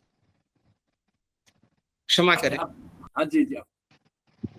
आदरणीय अध्यक्ष महोदय को पुनः प्रणाम करके अपने वक्तव्य को मैं आरंभ कर रहा हूं।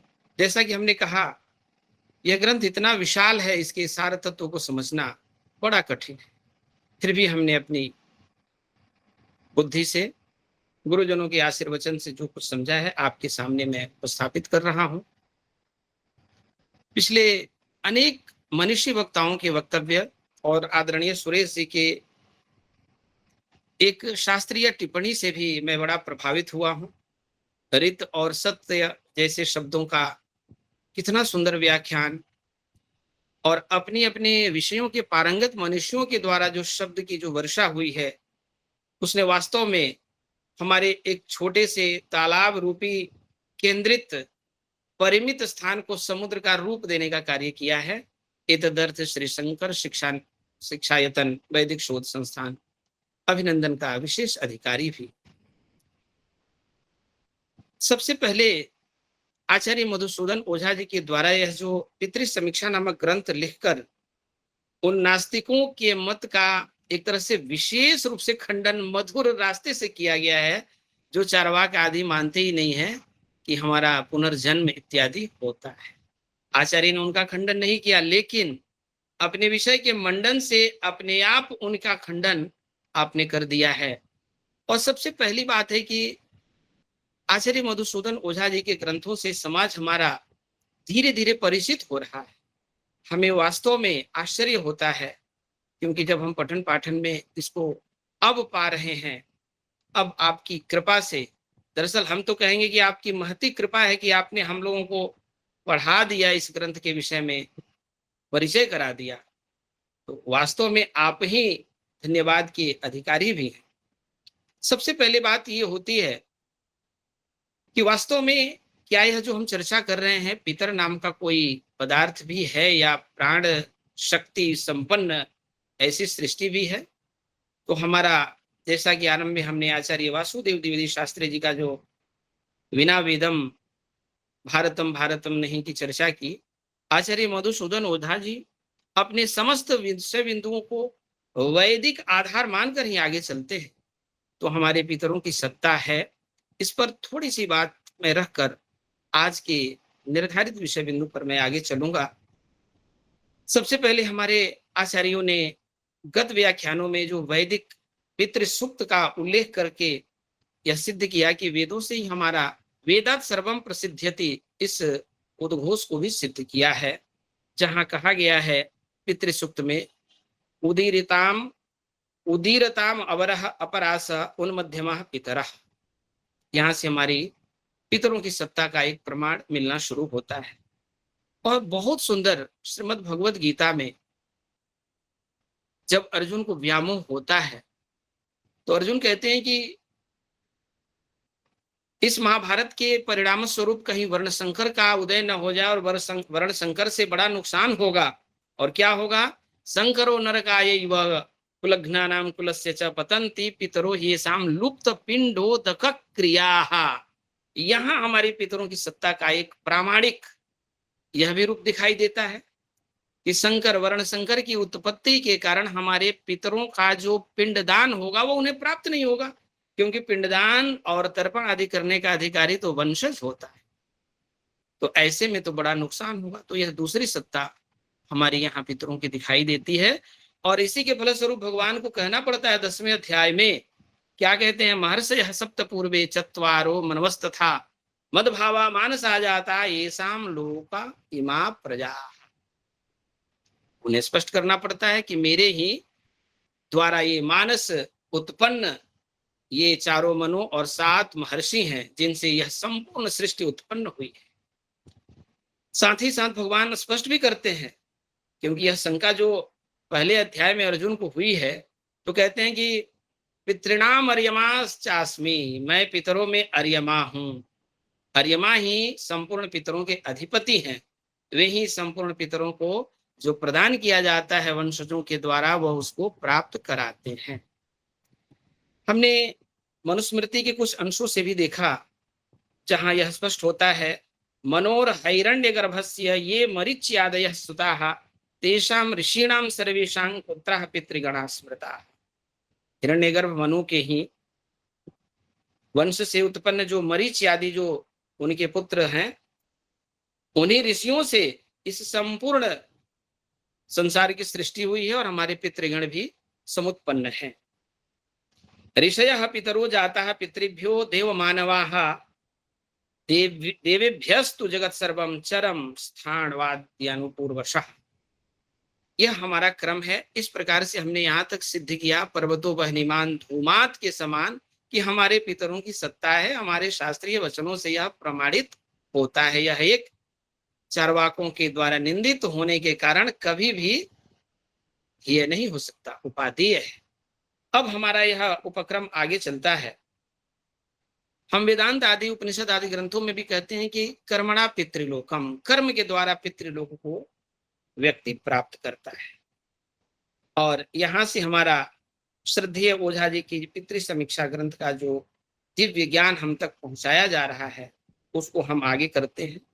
इसी क्रम में हम देखेंगे कि हमारे पितरों में भी एक कोटि आएगी जो यह नहीं चाहती है कि हम मुक्त हो जाएं।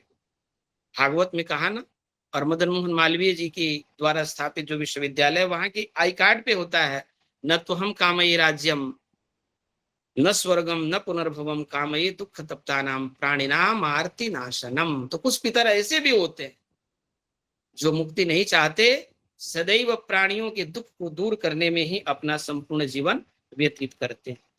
अब हम आगे चलते हैं जो हमारा निर्धारित विषय है। विमल जी,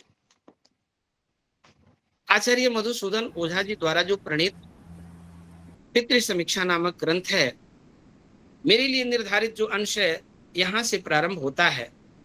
अथ प्रेत पितॄणाम किंचित विज्ञानमत्र व्याख्यायते। अब जैसा कि अभी सरोज कौशल जी ने बहुत सुंदर ढंग से बड़ा मनोरम जो सूक्ष्म विज्ञान था पितृ विज्ञान, उस पर अपना वक्तव्य रखा, वास्तव हमारे लिए एक नया विषय हो जाता है। हम बरसते हुए मोतियों को संग्रहित करने का प्रयास करते हैं। हम समय समय से इसे और जानेंगे भी। आप लिखते हैं कि ऋतु पितरो दिव्य पितरश्च एतन मनुष्य शरीरम जनयन्तो भोगलोकेभ्यः कर्म भोगानंतरम प्रत्यावृत्तस्य कर्मात्मनो भूतात्मनो मूर्ति योनिम महांतम आत्मानं प्रजनयन्ति। यहाँ तक दो पितरों की जो बात हो रही है, ऋतु पितर और दिव्य पितर, ये मनुष्य शरीर को जन्म देते हुए भोगलोकों से कर्म फल भोग के अनंतर जो लौट आए हुए हैं, ऐसे जो भूतात्मा है उनके शरीर, अर्थात शरीर से यहाँ महानतम आत्मा की भी चर्चा करते हैं और उस आत्मा के कोष्टक में लिखते हैं कि बुद्धि, जबकि सांख्य दर्शन में आत्मा और बुद्धि थोड़े अलग अलग में आते हैं। कहने का तात्पर्य है कि भोग के अनंतर पृथ्वी पर आए हुए जो कर्ममय पांच भौतिक जीवात्मा भूतात्मा है, उनको आकार देने के लिए ये हमारे दिव्य पितर और ऋतु पितर बुद्धि तत्व की प्राथमिक सृष्टि करते हैं। मनु महाराज का वचन भी यहाँ उद्धृत किया गया है। तावु भौ भूत संपृक्तौ महान क्षेत्रज्ञ एव च उच्चावचेषु भूतेषु स्थितम तम व्याप्य तिष्ठतः। महान और क्षेत्रज्ञ ये दोनों पंचभूतों से समन्वित होकर छोटे और बड़े जीवों में स्थित रहते हैं, अर्थात संपूर्ण जीवों में व्याप्त रहते हैं और भूतात्म तत्व को व्याप्त कर अपनी सत्ता को बनाए रखते हैं। आगे आचार्य मधुसूदन ओझा जी कहते हैं, तम एतम भूतात्मानम अन्वाभक्तः तम अनुगृह्णानोयम महान आत्मा मानुष शरीरस्य त्यागादूर्ध्वम चांद्रमसत्वात् चंद्रमसमेवोपसंक्रमते। अर्थात इस भूतात्मा में प्रविष्ट यह जो महान आत्मा है, वह भूतात्मा पर जीवात्मा पर अनुग्रह करता हुआ मनुष्य शरीर का त्याग करने के पश्चात अर्थात मृत्यु के अनंतर चूंकि सोम चंद्रमा का अंश होने से उस चंद्रलोक को ही प्राप्त हो जाता है, अर्थात चंद्रमा का अंश होने के कारण चंद्रमा में ही संक्रमण करता है। कौशिक की उपनिषद का भी यहाँ वचन आचार्य ने उपस्थापित करते हुए लिखा है, ये वैके च अस्मान लोकात प्रयंती, जो भी यहाँ से इस पृथ्वी लोक से प्रयाण करते हैं मृत्यु के अनंतर, चंद्रमसमेव ते सर्वे गच्छन्ति, वे चंद्रलोक को ही जाते हैं। तत इतो लोकात प्रयंतीति प्रेता उच्यन्ते, वो प्रेत क्यों कहे जाते हैं? जैसे कि हमारी लोक भाषा में यह प्रसिद्ध शब्द है कि उनको प्रेत पकड़ लिया है, भूत प्रेत का वहां बोलबाला है, ऐसी बातें होती हैं। तो प्रेत कौन होते हैं? आचार्य श्री ने लिखा कि जो इस संसार से मृत्यु के उपरांत प्रयाण करते हैं वे चंद्रलोक को जाते हैं, वे इस स्थान से चले जाते हैं, इसलिए उनको प्रेत शब्द से कहा जाता है।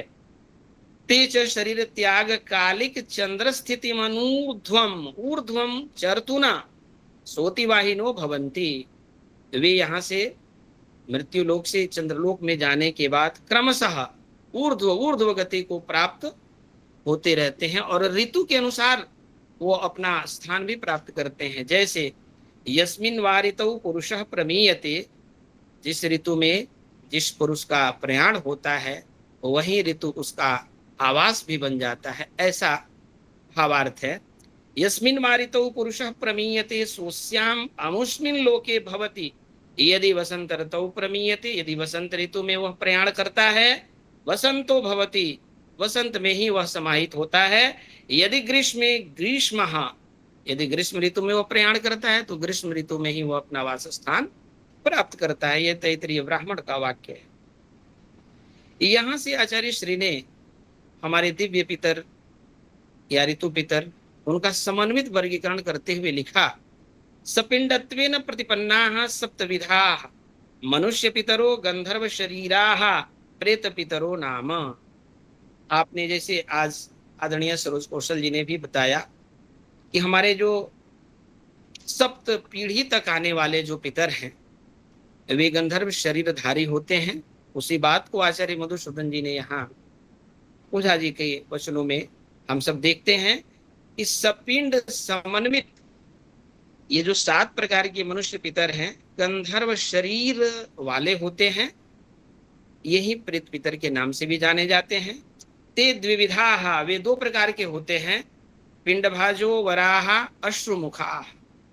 अभी अभी आचार्य जी ने इसे स्पष्ट भी किया था कि जो पिंडभाग होते हैं, जो पिंडम भुंगते इति भुनकते इति, पिंड को जो ग्रहण करते हैं, ऐसे जो हमारे पितर होते हैं अवर कोटिक होते हैं, अश्रुमुख उनकी संज्ञा होती है।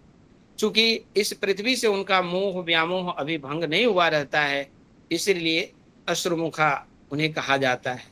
लेप भाजस्तु परानंदी मुखाः, और जो दूसरे लेप भाज होते हैं वे श्रेष्ठ कोटिक होते हैं, उनको नांदी मुख पितर की संज्ञा प्रदान की गई है। यह बड़ी विलक्षण बात है। एक ही पितर किस कारण से अश्रुमुख हो हैं और किस कारण से नांदी मुख संज्ञा प्राप्त करते हैं, यह बात आगे आएगी। मैं थोड़ा सा, यह तो एक विधि वाक्य है, मैं इसका कुछ प्रायोगिक पक्ष भी सामने रखना चाहता हूँ, और प्रायोगिक पक्ष भी हमारे महापुरुषों के होने चाहिए, देवात्माओं के, दिव्यात्माओं के, तो थोड़ा और वचन प्रामाणिक हो जाता है। अभी जैसे हमने पिंड भाजो अवराह अश्रुमुखा की बात कही, तो हम देखते हैं कि हमारे अपने इस समाज में जब किसी का देहांत हो जाता है तो पिंडदान इत्यादि, जलांजलि इत्यादि हम प्रदान करते हैं। और ये महाजनो नगतस्य पंथा का एक उदाहरण है। जब राजा दशरथ का देहांत हो जाता है, भरत अपनी सेना लेकर पहुंचते हैं चित्रकूट में, और भगवान रामचंद्र जी को जब पता चलता है कि पिताजी नहीं रहे, तो सबको छोड़कर भाइयों को लेकर वही मंदाकिनी नदी के तीर पे पहुंचते हैं। और वहां का कुछ मैं श्लोक यहाँ 1-2 उपस्थापित करना चाहता हूं, जिससे विषय की पूर्णता होगी।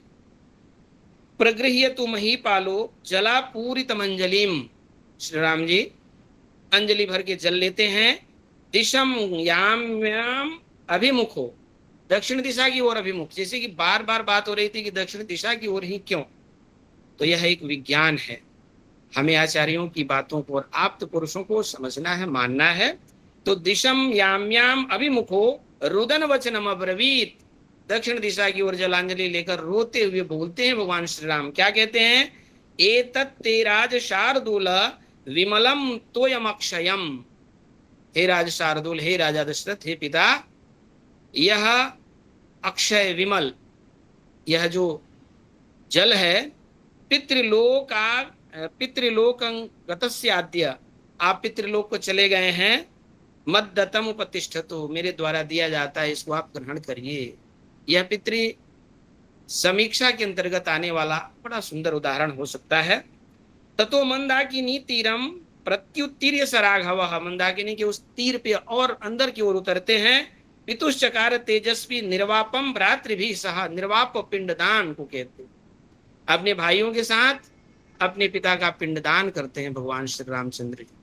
तो ये बात यही है, अश्रुमुखा पिंड भाजो अवराह की कोटि वाला यह क्रिया अभी हमारी दिखाई दे रही है। और एक और दिव्य बात है, जैसे पिंड में हम अलग अलग तरह के पदार्थों का जो बना हुआ एक गोल पिंड जो तैयार करते हैं, भगवान राम ने वहां क्या दिया था, यह बड़ा मार्मिक पक्ष है, इसे हमारे श्रोताओं को सुनना चाहिए, समझना चाहिए। वो लिखते हैं ऐंगुदम बदरई मिश्रम, इंगुदी का फल है और उसमें बदरी बेर डाल दिया गया है। पिंड्याकम दर्भ संस्तरे, पिंड्याक वही पिष्टक आटा इत्यादि का जो बना हुआ है, दर्भ के बिस्तर पे बिछा दिया गया है। न्यस्य राम सुदुखार्तो रुदन वचनम अब्रवीत, भगवान राम रोते हुए वह पिंड प्रदान करते हैं और वहां कहते भी हैं कि आप राजा हैं, आपने तो बहुत कुछ दान पुण्य किया, लेकिन हम मनुष्यों के पास जो हम ग्रहण करते हैं वही हम पिंडदान में देते हैं। क्या लिखते हैं? इदम भुंक्ष्व महाराजा प्रीतो यदशनावयम यदन्नः पुरुषो भवति तदन्नास्तस्य देवता, जो मनुष्य अन्न ग्रहण करता है वही अपने देवताओं को भी प्रदान करता है। तो इस प्रकार से जो ते द्विविधा पिंड भाजो अवराह अश्रुमुखा, वह उदाहरण यहाँ परिघटित होता है। आचार्य मधुसूदन ओझा जी के द्वारा आगे लिखा जाता है, वसुभि रुद्रैहि आदित्यैहि वा अग्निभिः सहचरिताः अग्निलोकस्था अश्रुमुखाः। ये अश्रुमुख जो पितर हैं, वसुओं के साथ आदित्य 8, 11 और 12 ये संख्या होती है। अष्ट वसु, एकादश रुद्र और 12 आदित्य, और अग्नि के साथ सहचरण करते हुए अग्निलोक में स्थित रहते हैं। ये अश्रु संज्ञक पिंड भाग। अथ ये अत ऊर्ध्वम गताः, और इनसे जो ऊपर की कोटि को प्राप्त हो गए हैं, वैश्वदेव्य सहचारिणो, जो वैश्वदेव के सहचारी हैं, दिव्य लोकस्थाः, जो दिव्य लोक में अवस्थित हो गए हैं, वे हमारे जो पितर हैं, ते नांदी मुखाः, वे नांदी मुख पितर की संज्ञा प्राप्त करते हैं। एक विमल जी और उदाहरण में दूंगा, क्योंकि हमारे सिद्धांत वाक्य बहुत आए हैं। इन उदाहरणों से हमारी प्रीति इस प्रक्रिया में, क्रिया विधि में बढ़ेगी। हमारे घर देखें, हम भारतवासी उत्तर भारतीयों में लगभग प्रायः जब भी कोई मांगलिक कार्य होता है, मांगलिक विवाह से बड़ा और मांगलिक भी क्या खास होगा, उसमें भी हम श्राद्ध और नांदी मुख ये दोनों का विधान करते हैं। आप देखते हैं ना, गांव की महिलाएं आपस में चर्चा करती हैं कि उनके घर पितर न्योतनी हो रहा है, पितर निमंत्रण हो रहा है, पितरों को बुलावा भेजा जा रहा है, और सबसे बड़ा अनुष्ठान माना जाता है। हमारी संस्कृति में हमारे पितरों का कितना ऊंचा स्थान है। आप देखें यहाँ क्या हो रहा है, ये विवाहे पितृपूजा इत्यादि जो हमारा जो विधान है हमारी पद्धतियों में, वो मांगलिक क्रियाओं को सफल करने के लिए है। तभी तो हमने याम मेधाम देवगणः पितरश्चोपासते तया मामद्य मेधयाग्ने मेधाविनं कुरु। हमारे पितर और देवता जिस मेधा को प्राप्त करना चाहते हैं, उपासना करते हैं, वही मेधा हम मांगते हैं। तो पितर हमें शांति, सुख और वैभव भी देते हैं, इसलिए हम मांगलिक क्रियाओं में उनका आमंत्रण देवताओं के साथ भी करते हैं। कहीं कहीं तो ऐसी चर्चा है कि देवताओं से पहले पितरों की पूजा की जानी चाहिए। यह बड़ा दिव्य विज्ञान है। उन नास्तिक प्रवृत्ति के लोगों के लिए जो पितर को मानते नहीं, भस्मीभूतस्य देह से पुनरागमनम कुतः कह करके जो खंडन करते हैं, उनके लिए एक मार्ग बनता है। यहाँ देखें, जब कन्यादान हो रहा है जगत जननी मां जानकी का, बड़ा सुंदर प्रकरण है विमल जी, हमारे श्रोता जी थोड़ा ध्यान देकर सुनेंगे, मैं उपकृत होऊंगा, क्योंकि रामायण से इन उदाहरणों को मैंने व्यक्तिगत अलग किया है। राजा जनक जी कहते हैं राजा दशरथ जी की वर्ग के जैसे जनवासे में आए हुए लोगों से, खास करके राजा दशरथ जी से, कि आपको पता है कि विवाह के समय वर पक्ष और कन्या पक्ष के द्वारा अपने अपने कुल के सभी लोगों का नाम लिया जाता है। अपने यहाँ आजकल होता है ना, शाखोचार कहते हैं शायद, उसको सीमित कर दिया गया है, क्योंकि भौतिक युग में हम प्रवेश कर चुके हैं ज्यादा। हम तो पंडित जी को भी बार बार यही संकेत करते हैं कि जल्दी समाप्त कर दीजिए, यहाँ ये परेशानी है, वहां वो परेशानी है, और इसका परिणाम हमें दिखता भी है कि कौन वैवाहिक बंधन कितना सुखमय होता है, यह स्पष्ट दिखता है, क्योंकि हमने देवताओं का आमंत्रण किया है, पितरों का आमंत्रण किया है, अब बिना उसको कुछ प्रदान किए, उनका सत्कार किए, जल्दी जल्दी निपटाने के चक्कर में आर्केस्ट्रा वाद्य यंत्रों में फंसे रहते हैं। लेकिन यहाँ राजा दशरथ कहते हैं, ये राजा जनक जी कहते हैं राजा दशरथ जी से, प्रदाने तु मुनि श्रेष्ठ कुलंग निरवशेषतः, प्रदान यानी कन्या प्रदान के समय कुल के सभी उन पितरों का नाम लिया जाता है, अवशेषतः, निरव से छोड़ना नहीं है, सबका लेना है।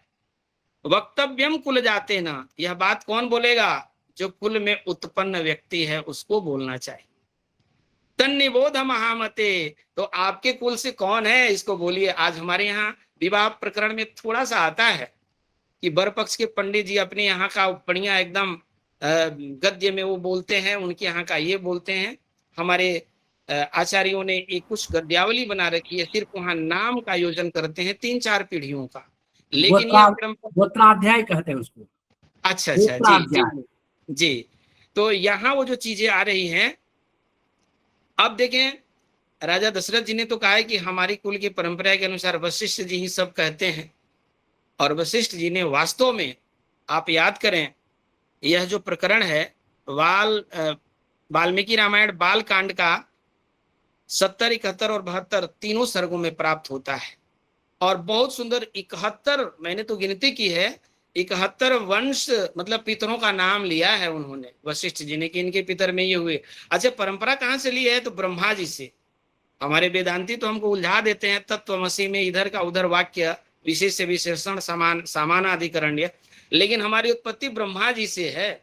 हमें सीधे जानना है तत्वमसी, वहीं से हमारा सीधा संबंध है, द्रविड़ प्राणायाम करने की क्या जरूरत। तो वशिष्ठ मुनि जी करीब करीब 71 अपने पितरों का, राजा दशरथ जी के पितरों का नाम श्लोकों में लेते हैं, और लेने के बाद राजा जनक जी स्वयं अपने करीब 30-35 पितरों का नाम लेते हैं।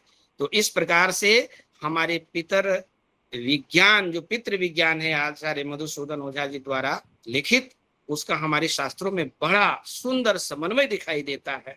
हमें इस पर अपना ध्यान केंद्रित करना चाहिए, हमें भी, अपने बच्चों को, और स्वयं भी अपने उस मूल पितर से अब तक की पीढ़ी को याद रखना चाहिए।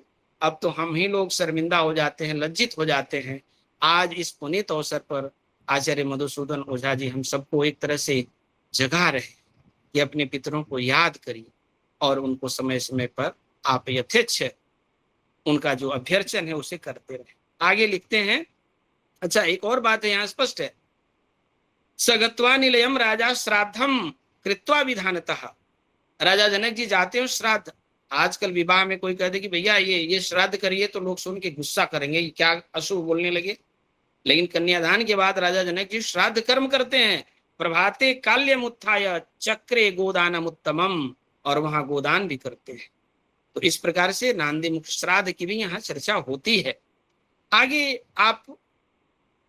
हम आचार्य श्री के ग्रंथ में पाते हैं कि हमारे जो ये पितर हैं 3 वर्गों में विभक्त होते हैं। तत्र मुझे लगता है विमल जी ग्रंथ में शायद एक आकार का शायद लोप तो नहीं हो गया है। तत्र यजवानो गृहमेधिनः पितरो अग्निश्वाताः यजवानः पितरो बर्हिषदः, दोनों जगह यजवाना का प्रयोग है।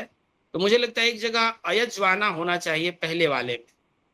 तत्र यजवानो गृहमेधिनः, जो गृहस्थ लोग बड़े यज्ञ यागादि नहीं करते हैं, वे तो गृह वे क्या कहले, वैसे पितर को अग्निस्वात्त संज्ञा उनकी की गई है।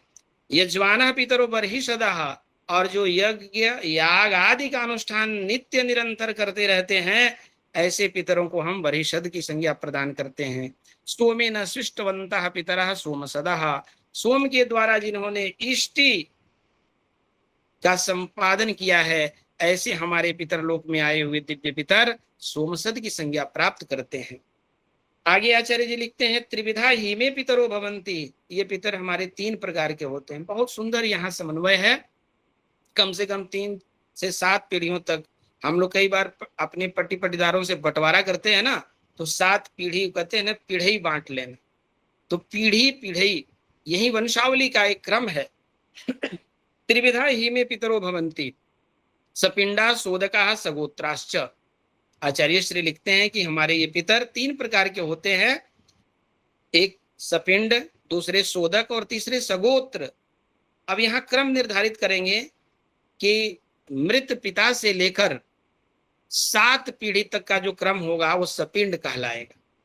श्राद्ध आदि में हम सपिंडीकरण इत्यादि प्रक्रिया को जो पढ़ते हैं, आजकल हमारा समाज उदासीन होता जा रहा है, हमें इस ओर बहुत ध्यान देने की जरूरत है। मैं तो श्री शंकर शिक्षायतन वैदिक शोध संस्थान के सभी अधिकारियों को मैं विशेष रूप से प्रणाम करता हूं कि आपने हमें प्रेरित किया है, हम आलसी भारतीयों को जगाया है इस प्रक्रिया के द्वारा। आपका हमारे ऊपर बड़ा उपकार है, ऐसा हम स्वीकार करते हैं मुक्त कंठ से। सगोत्राश्च उपरिष्टाच्च अवस्थाच्च आसप्तमात्, सगोत्र कहाँ है, यानी मृत पितृ से लेकर 7 पीढ़ी तक वाले जो हमारे पितर होते हैं सगोत्र ये सपिंड कहलाते हैं। अब यहाँ कहते हैं कि चतुर्दशात सोदकाहा, मृत पिता से लेकर 14 पीढ़ी तक के जो हमारे पितर होते हैं उनको सोदक कहा जाता है।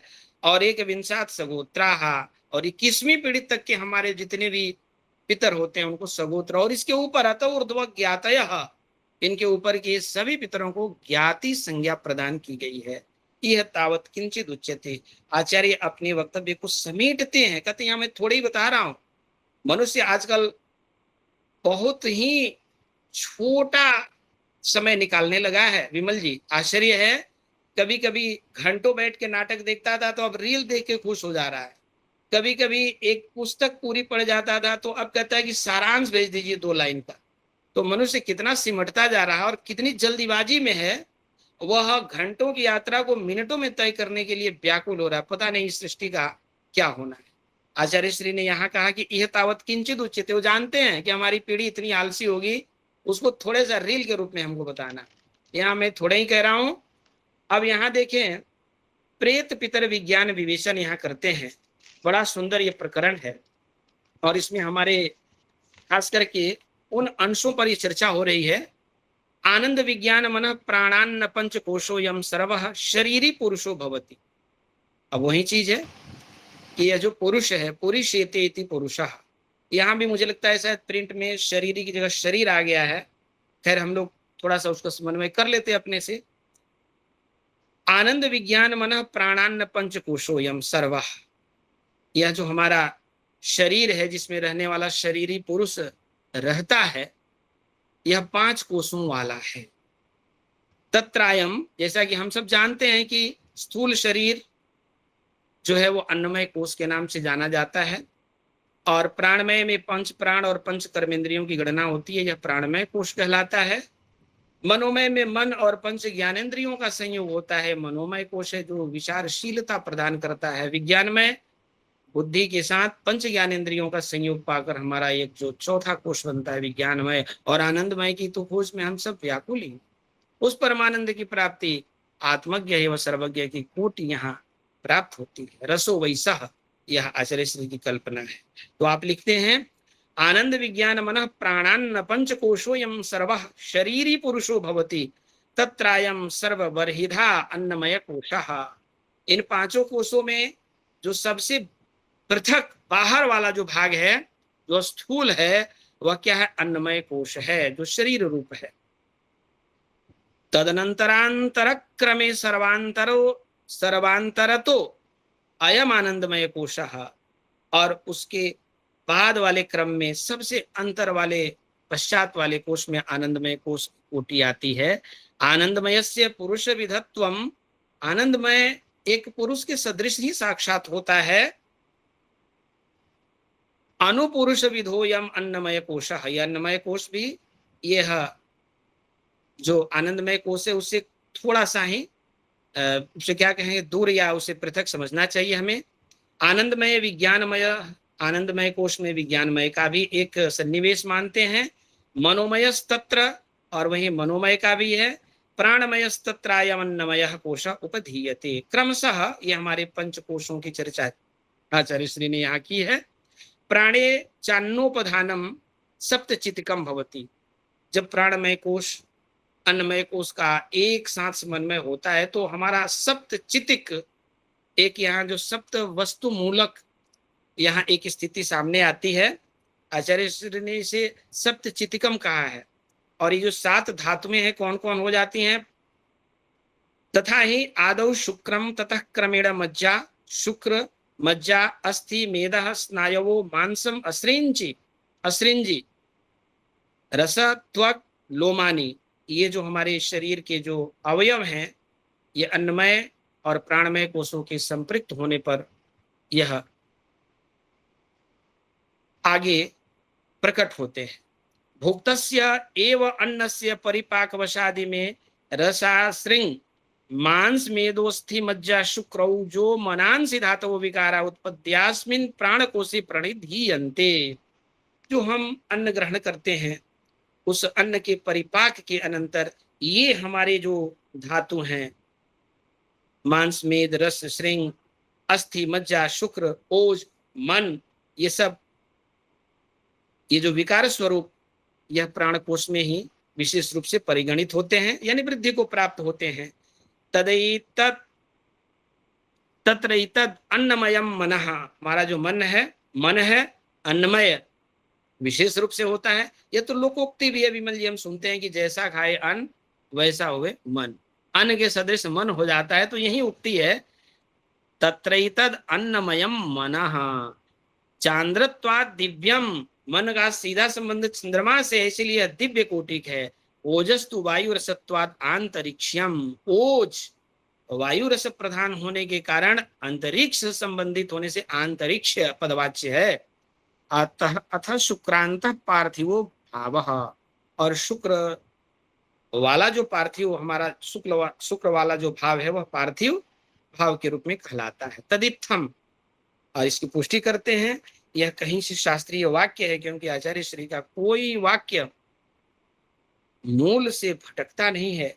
सप्तचितिको यमन्नमय कोशः शरीरम, यह किसी ग्रंथ का एक उद्धरण है। आगे आप लिखते हैं रेतः श्रद्धा यशः इति चांद्रमसास्त्रयो भावाः। रेत यानी रजोवीर्य, श्रद्धा, यश, ये तीनों हैं जो चंद्रमा से उत्पन्न होने वाले भाव हैं। शुक्राण्य औषधीर जनयित्वा अन्नम आवापः कल्पते, यह अनेक प्रकार के शुक्र, यहाँ जो अनेक प्रकार के शुक्र अनेक औषधियों को उत्पन्न करके और अन्नमय पिंड को पूर्ण करते हैं। ये आवाप से यहाँ पिंड शरीर का ही मुझे लगता है इसकी कल्पना करनी चाहिए। तत्रेदम शुक्रम रेतः सोमरसस चंद्र किरणात् प्रवृज्य औषधि द्वारा एतस्मिन् शारीरे प्राणे प्रचीयते।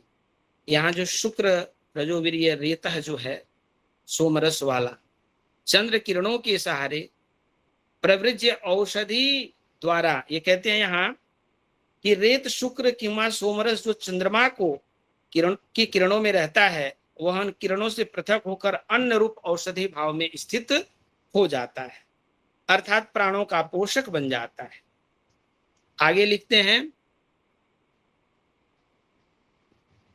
अथई तस्मिन् रेतस्य व चंद्रः प्रत्युदयम श्रद्धा यशसि नक्षत्र भेदे नोपदधाति, और इसी में इसी रेतस में चंद्रमा प्रति उदयम प्रति प्रत्येक उदय के समय पर क्या करता है, श्रद्धा और यश नक्षत्र भेद से सन्निविष्ट करता है।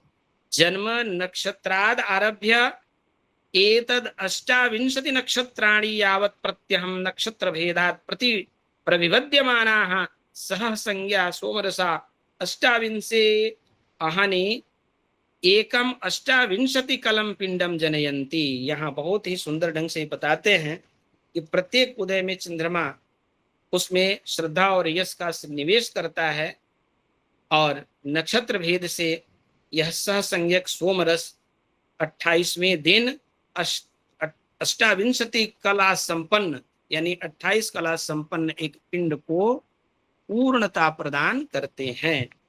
इसके आगे आचार्य श्री लिखते हैं किंचिदूनया अहनाम 28 स एकैको नाक्षत्रो मासः संपद्यते। नाक्षत्र मास की चर्चा करते हैं कि 28वें दिन की पूर्ति में जो थोड़ा भी अवसर होता है वह एक एक मिलकर नाक्षत्र मास के रूप में परिवर्तित हो जाता है। आप लिखते हैं तथा विधई मासई अभिप्लुतई षष्ट्युत्तरया अहनाम त्रिशत्या यानी 360 दिनों का पूर्ण त्रयोदश मासोयम एक संवत्सर संपद्यते। और यही 360 दिनों का यानी 13 महीनों का एक संवत्सर संपन्न होता है। तथा चैकस्मिन् संवत्सरे त्रयोदशा मीमांसिका पिंडा जायन्ते। इसीलिए जब हम पिंडदान इत्यादि करते हैं मृत्युपरांत संभवतः तो यहाँ 13 मासिक पिंडों की चर्चा की जाती है। आगे आचार्य श्री ने लिखा अथ षड्भी मासई ही द्वौ षाण्मासिकौ अन्यौ। 6 महीने पर 2 पिंड षाण्मासिक के नाम से अन्य प्रकार के दिए जा रहे हैं। अथैवम 12 मासई सांवत्सरिको यमन्यः। और 12वें महीने की पूर्ति पर यह सांवत्सरिक, मुझे लगता है कि शायद हम लोग अपने में उसको एक दूसरे नाम से जानते हैं, खैर आप सब उससे विज्ञ हैं। तो सांवत्सरिक यानी वार्षिक पिंडदान की संज्ञा उसको प्रदान की जा रही है। तेनैते पिंडा 16 मासिका प्रति पुरुष शरीरम एकैकस्मिन् संवत्सरे भी विनिवर्तन्ते। और यही दिए गए जो 16 जो मासिक पिंड है प्रति पुरुष में एक एक करके संवत्सर में लौट आते। अभिनिवर्तनते का यह यही आशय है कि लौट आते हैं। इति भाव्यम, ऐसा हमें सोच लेना मानना चाहिए। तत्र प्रतिमासम अन्यान्य मासिक पिंडस्याभिनिवृत्तौ पूर्वः पिंडोऽधः श्रोता वा तिर्यक् श्रोता वा ऊर्ध्व श्रोता वा पक्षीयते। और यहाँ भी प्रतिमास एक दूसरे मासिक पिंडों के आधान होने से या उनकी निवृत्ति होने से पूर्व के जो पिंड हैं वे अधा रेता अधा श्रोता तिर्यक श्रोता और ऊर्ध्व श्रोता के रूप में। अधा स्रोत से मतलब है नीचे की ओर बहने वाले, तिर्यक स्रोत से मतलब है तिरछे बहने वाले, और ऊर्ध्व स्रोत यानी ऊपर की ओर बहने वाले बन जाया करते हैं। और इस तरह से वे अपक्षीयते अपक्षय को प्राप्त हो जाते हैं। यहाँ बता रहे हैं कि कौन है जिसका यह जो मूल धातु है वह अधः श्रोता बन जाता है यानी निम्नगामी बन जाता है। तो लिखते हैं व्यवायिनाम गृहमेधिनाम अधोरेतसाम, जो कामी इत्यादि जो गृहमेधी हैं उनका यह परम तत्व परम धातु रूप अधोरेता बन जाता। अधोरेत यह क्या हो जाता? अधः श्रोता बन जाता है, निम्नगामी हो जाता है। पिंडोयम अधः स्रोतसा स्त्री शरीरे गत्वा अपक्षीयते। और वह कहाँ चला जाता है? स्त्री के शरीर में जाकर अपक्षय को प्राप्त होता है। कुछ ऐसे शब्द हैं जिन्हें हमें स्वयं समझना है। गृहमेधिनामपि संयतानां शुक्र प्रवाहस्य एतत् शरीर परिपुष्टि हेतु भूतो ओजो रस जनकतया पिंडोयम तिर्यक स्रोतसा पक्षीयते। और जो संयत गृहस्थ लोग हैं उनका यह जो रेतस इत्यादि है वह शुक्र प्रवाह शरीर की परिपुष्टि हेतुभूत ओज और रस का जनक होता हुआ यह पिंड स्वरूप तिर्यक श्रोता बनकर अपक्षय को प्राप्त हो जाता है। ब्रह्मचारिणाम तु यतीनाम योगिनाम मनीषिणाम अहर्निशम अहर्निश चिंताशीलत्वात् ऊर्ध्वरेत सामूर्ध्वम शीर्षणि गत्वायं शुक्र प्रवाहो मनोभवाय कल्प संपद्यते। ऊर्ध्वरेता, ऊर्ध्व श्रोता जो हमारे होते हैं, हम ऊर्ध्वरेता किन्हें कहते हैं? ब्रह्म ज्ञानियों को कहते हैं। तत्व मीमांसा दर्शनशील महापुरुषों को कहते हैं। ऊर्ध्व स्रोत साम ज्ञानी नाम, ऐसा भाव हमें प्राप्त होता है। तो इन लोगों का जो यह शुक्र प्रवाह है वह ऊपर की ओर शरण करते हुए और वहां जाकर चिंतनशीलता में अपक्षय को प्राप्त हो जाता है।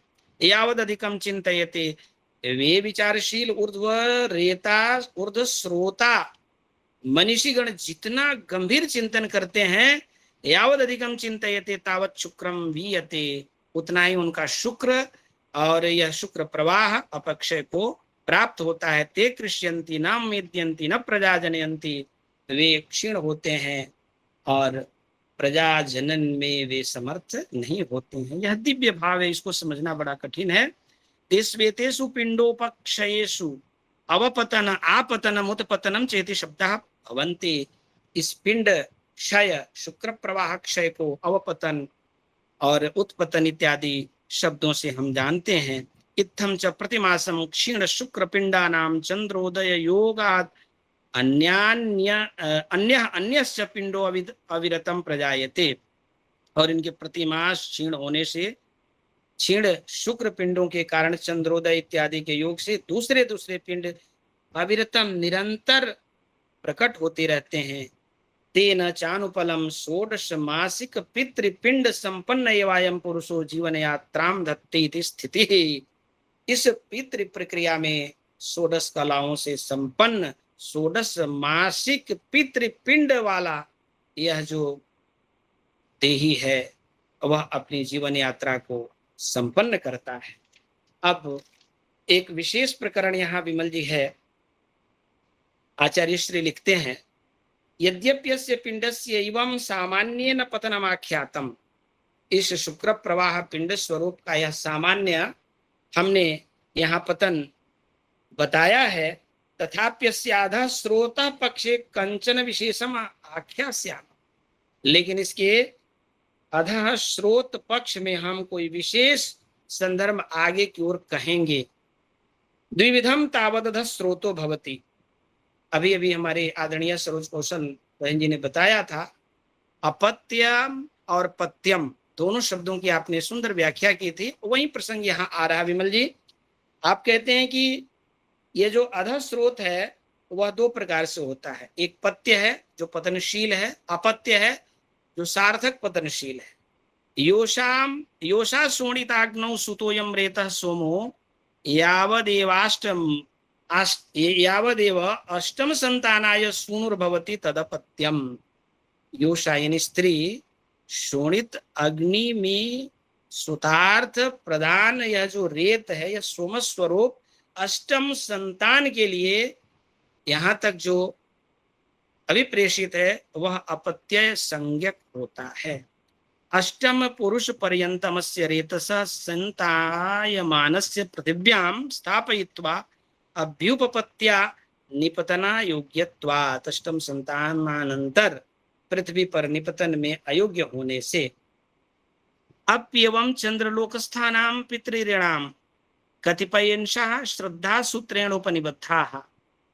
चंद्रलोक में स्थित जो हमारे पितरगण हैं उनके कतिपय अंश श्रद्धा सूत्र से उपनिबद्ध रहते हैं। संतान रूपेण पृथिव्याम तिष्ठन्ति थी, वो संतान परंपरा से इस धरती पर भी विराजमान रहते हैं। देखिए कितनी बड़ी बात है, डीएनए की बात होती है ना। आज बहुत पुराना से पुराना समस्या मूलक जो हमारा एक निदान होता है डीएनए से हो जाता है। हम देखते हैं ना कि एक सामान्य भी कोई बीमारी होती है, डॉक्टर के पास जाइए तो पूछता है कि आनुवांशिक तो नहीं है, आपके दादाजी, आपके पिताजी, माताजी।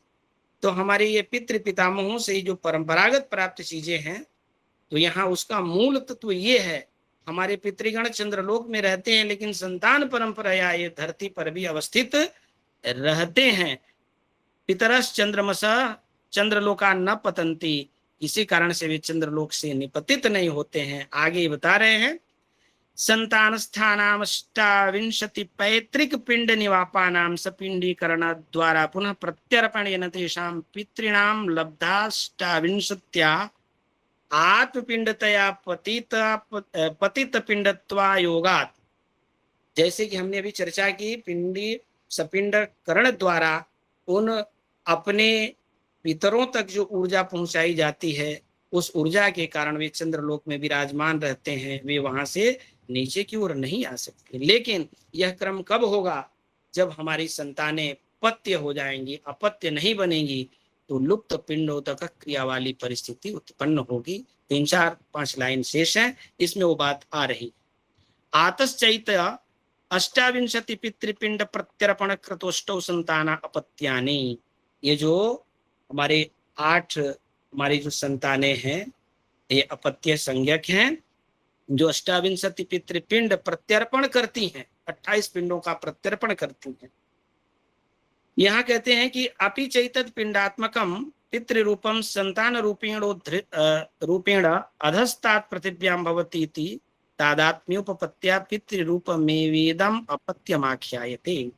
यह अपत्य संज्ञा किस लिए है? कि संतान परंपराया चंद्रलोक में अपने पितरों को अवस्थापित बनाए रखता है। आगे कहते हैं कि अपशब्दः अधः अधस्ताद अर्थः। अप जो शब्द है वह अधः निम्न का वाचक है, अर्थ प्रदान करता है। अधस्ताद भवतीत्यपत्यम, नीचे की ओर जो उत्पन्न होता है उसको अपत्य कहते हैं, ऐसा भाव है। अव्ययात्य प्रत्यय यहाँ किया गया है।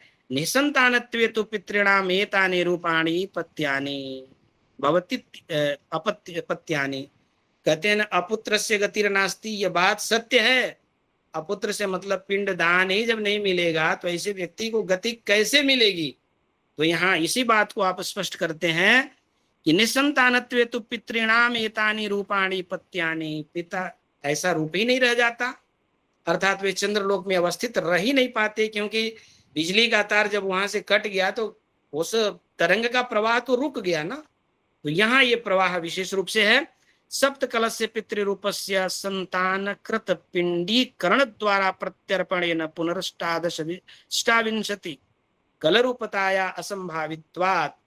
क्योंकि सप्त कल रूप पितृ को जो 28 पिंड की प्राप्ति होती है, निसंतान होने पे उसकी प्राप्ति नहीं हो पाती, इसलिए वे वहां बहुत दिनों तक बने नहीं रह सकते हैं। अपुत्र से गतिर नास्ति, ये बात होती।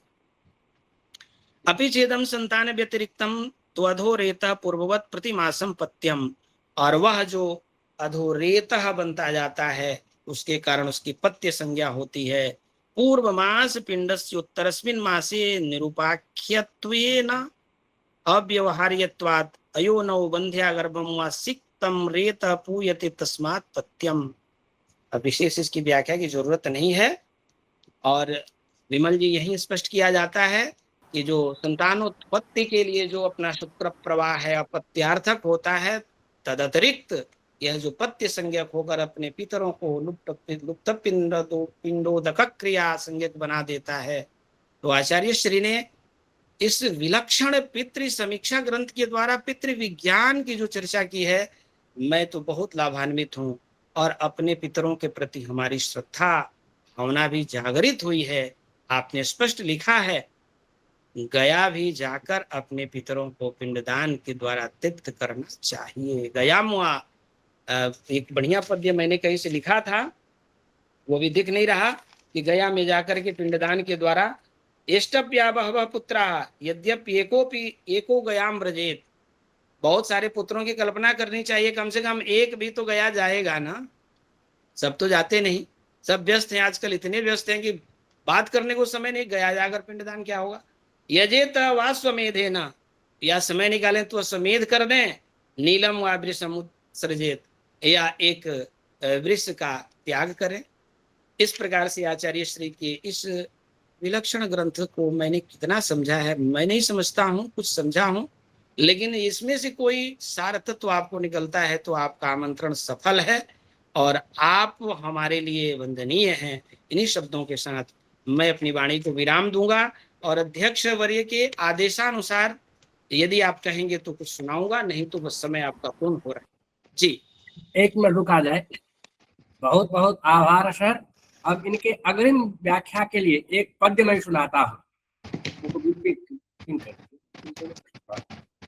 काव्य प्रणेता अरविंद नामा, काव्य प्रणेता अरविंद नामा, ख्यातोस्ति भूमौ निज काव्य पाठात्, ख्यातोस्ति भूमौ निज काव्य पाठात्, तस्यास्ति नव्यं मधुरं च काव्यं, तस्यास्ति नव्यं मधुरं च काव्यं, शृण्वन्तु सर्वे मनसा समग्रं, शृण्वन्तु सर्वे मनसा समग्रम।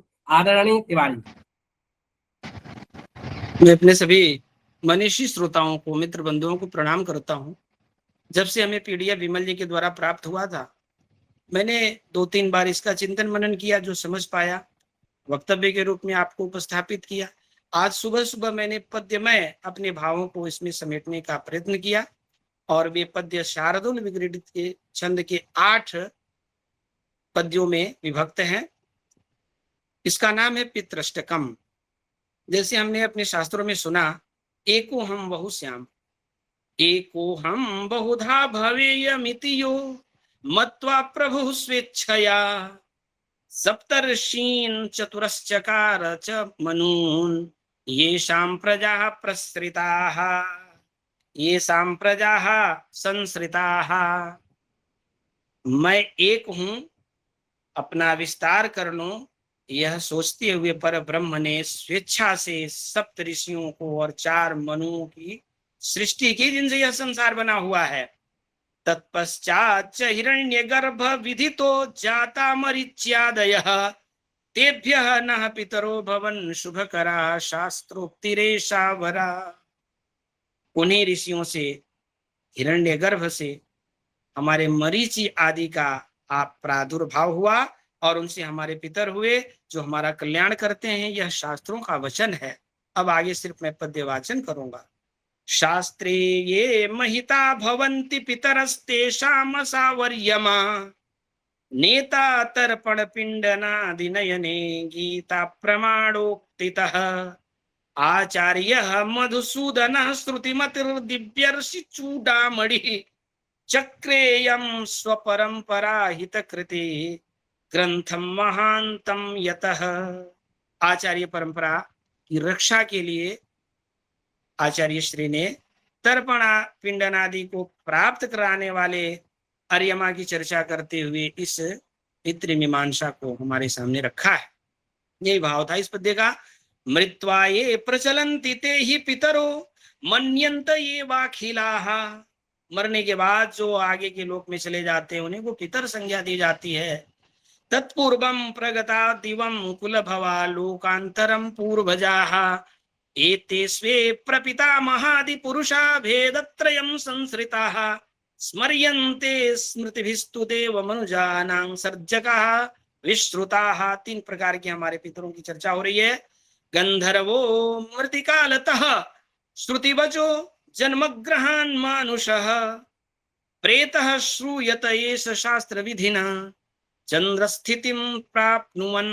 भाव यही है, मृत्यु के बाद जो हमारे पितर हैं, गंधर्व शरीरधारी होकर रहते हैं जन्म ग्रहण पर्यंत, उनको प्रेत संज्ञा भी यहाँ दी गई है। गंधर्वो मृतिकालतः श्रुतिवचो जन्मग्रहान् मानुषः, प्रेतः श्रूयत एष शास्त्र विधिना चंद्र स्थितिम प्राप्नुवन्।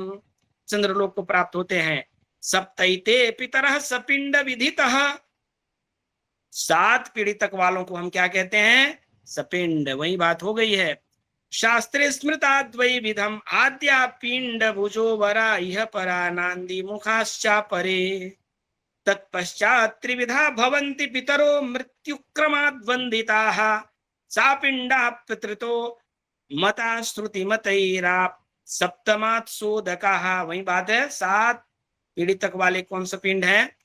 चातुर्दश्यमिता भवन्ति पितृतो धन्या सगोत्रायि में, विंशादेक युतात् समे पितरो मृत्युंगतः ज्ञातयः।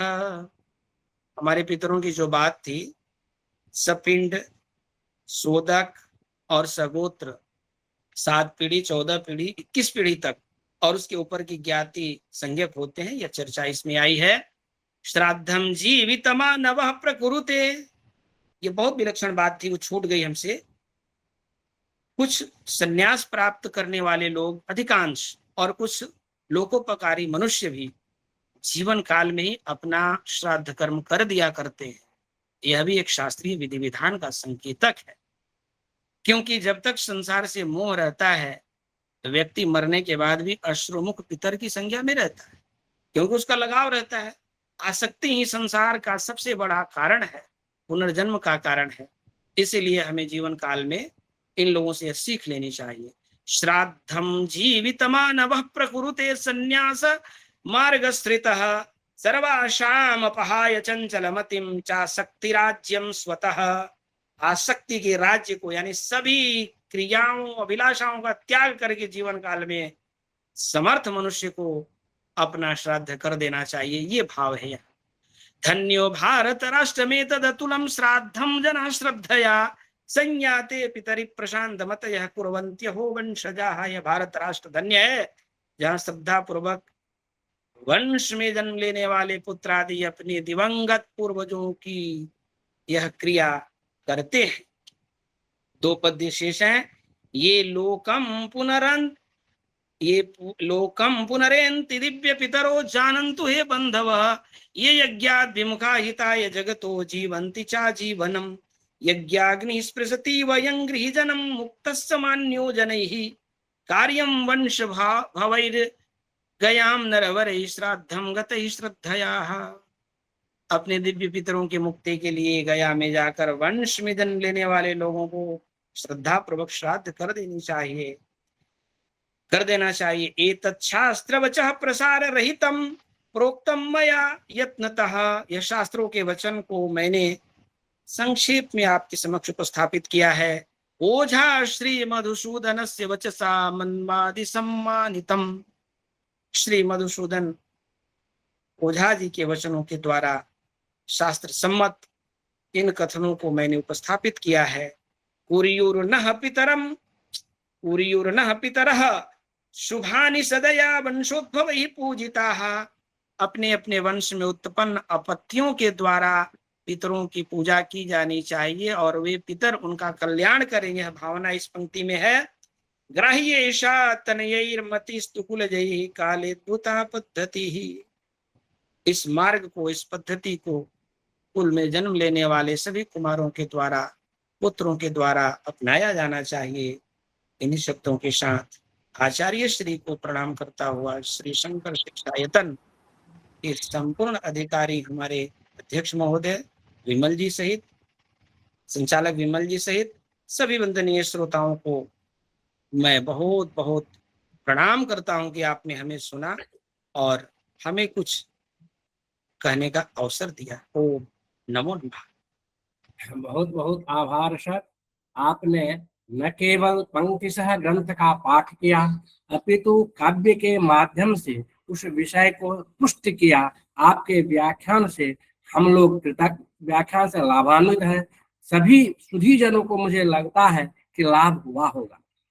और ऐसा है कि काव्य पाठ से भाषा का ज्ञान एवं काव्य रचना में प्रवेश होता है। आप जैसे मनीषी से ही यह कार्य संभव हो सकता है। अतः मैं आपके प्रति बहुत बहुत आभार प्रकट करता हूं और आदरणीय मैडम के प्रति बहुत बहुत आभार है। मैडम ने भी आज धारा प्रवाह अपने व्याख्यान से पितृ तत्व को निरूपित किया और हमारे आदरणीय सर उन्होंने अध्यक्षता के क्रम में आशीर्वचन से हम लोगों को आप्लावित किया। उनके प्रति भी मैं आभार प्रकट करता हूँ। इस पटल पर उपस्थित सभी विद्वज्जनों का मैं हृदय तल से आभार प्रकट करता हूँ। आप लोगों की उपस्थित से यह कार्यक्रम शोभा को प्राप्त करता है। मैं इन्हीं शब्दों के साथ आज के कार्यक्रम को संपूर्ण करता हूँ। ओम सर्वे भवन्तु सुखिनः, सर्वे सन्तु निरामयाः, सर्वे भद्राणि पश्यन्तु, मा कश्चित् दुर्भाग् भवेत्। हरि ओम शांति शांति शांति भव।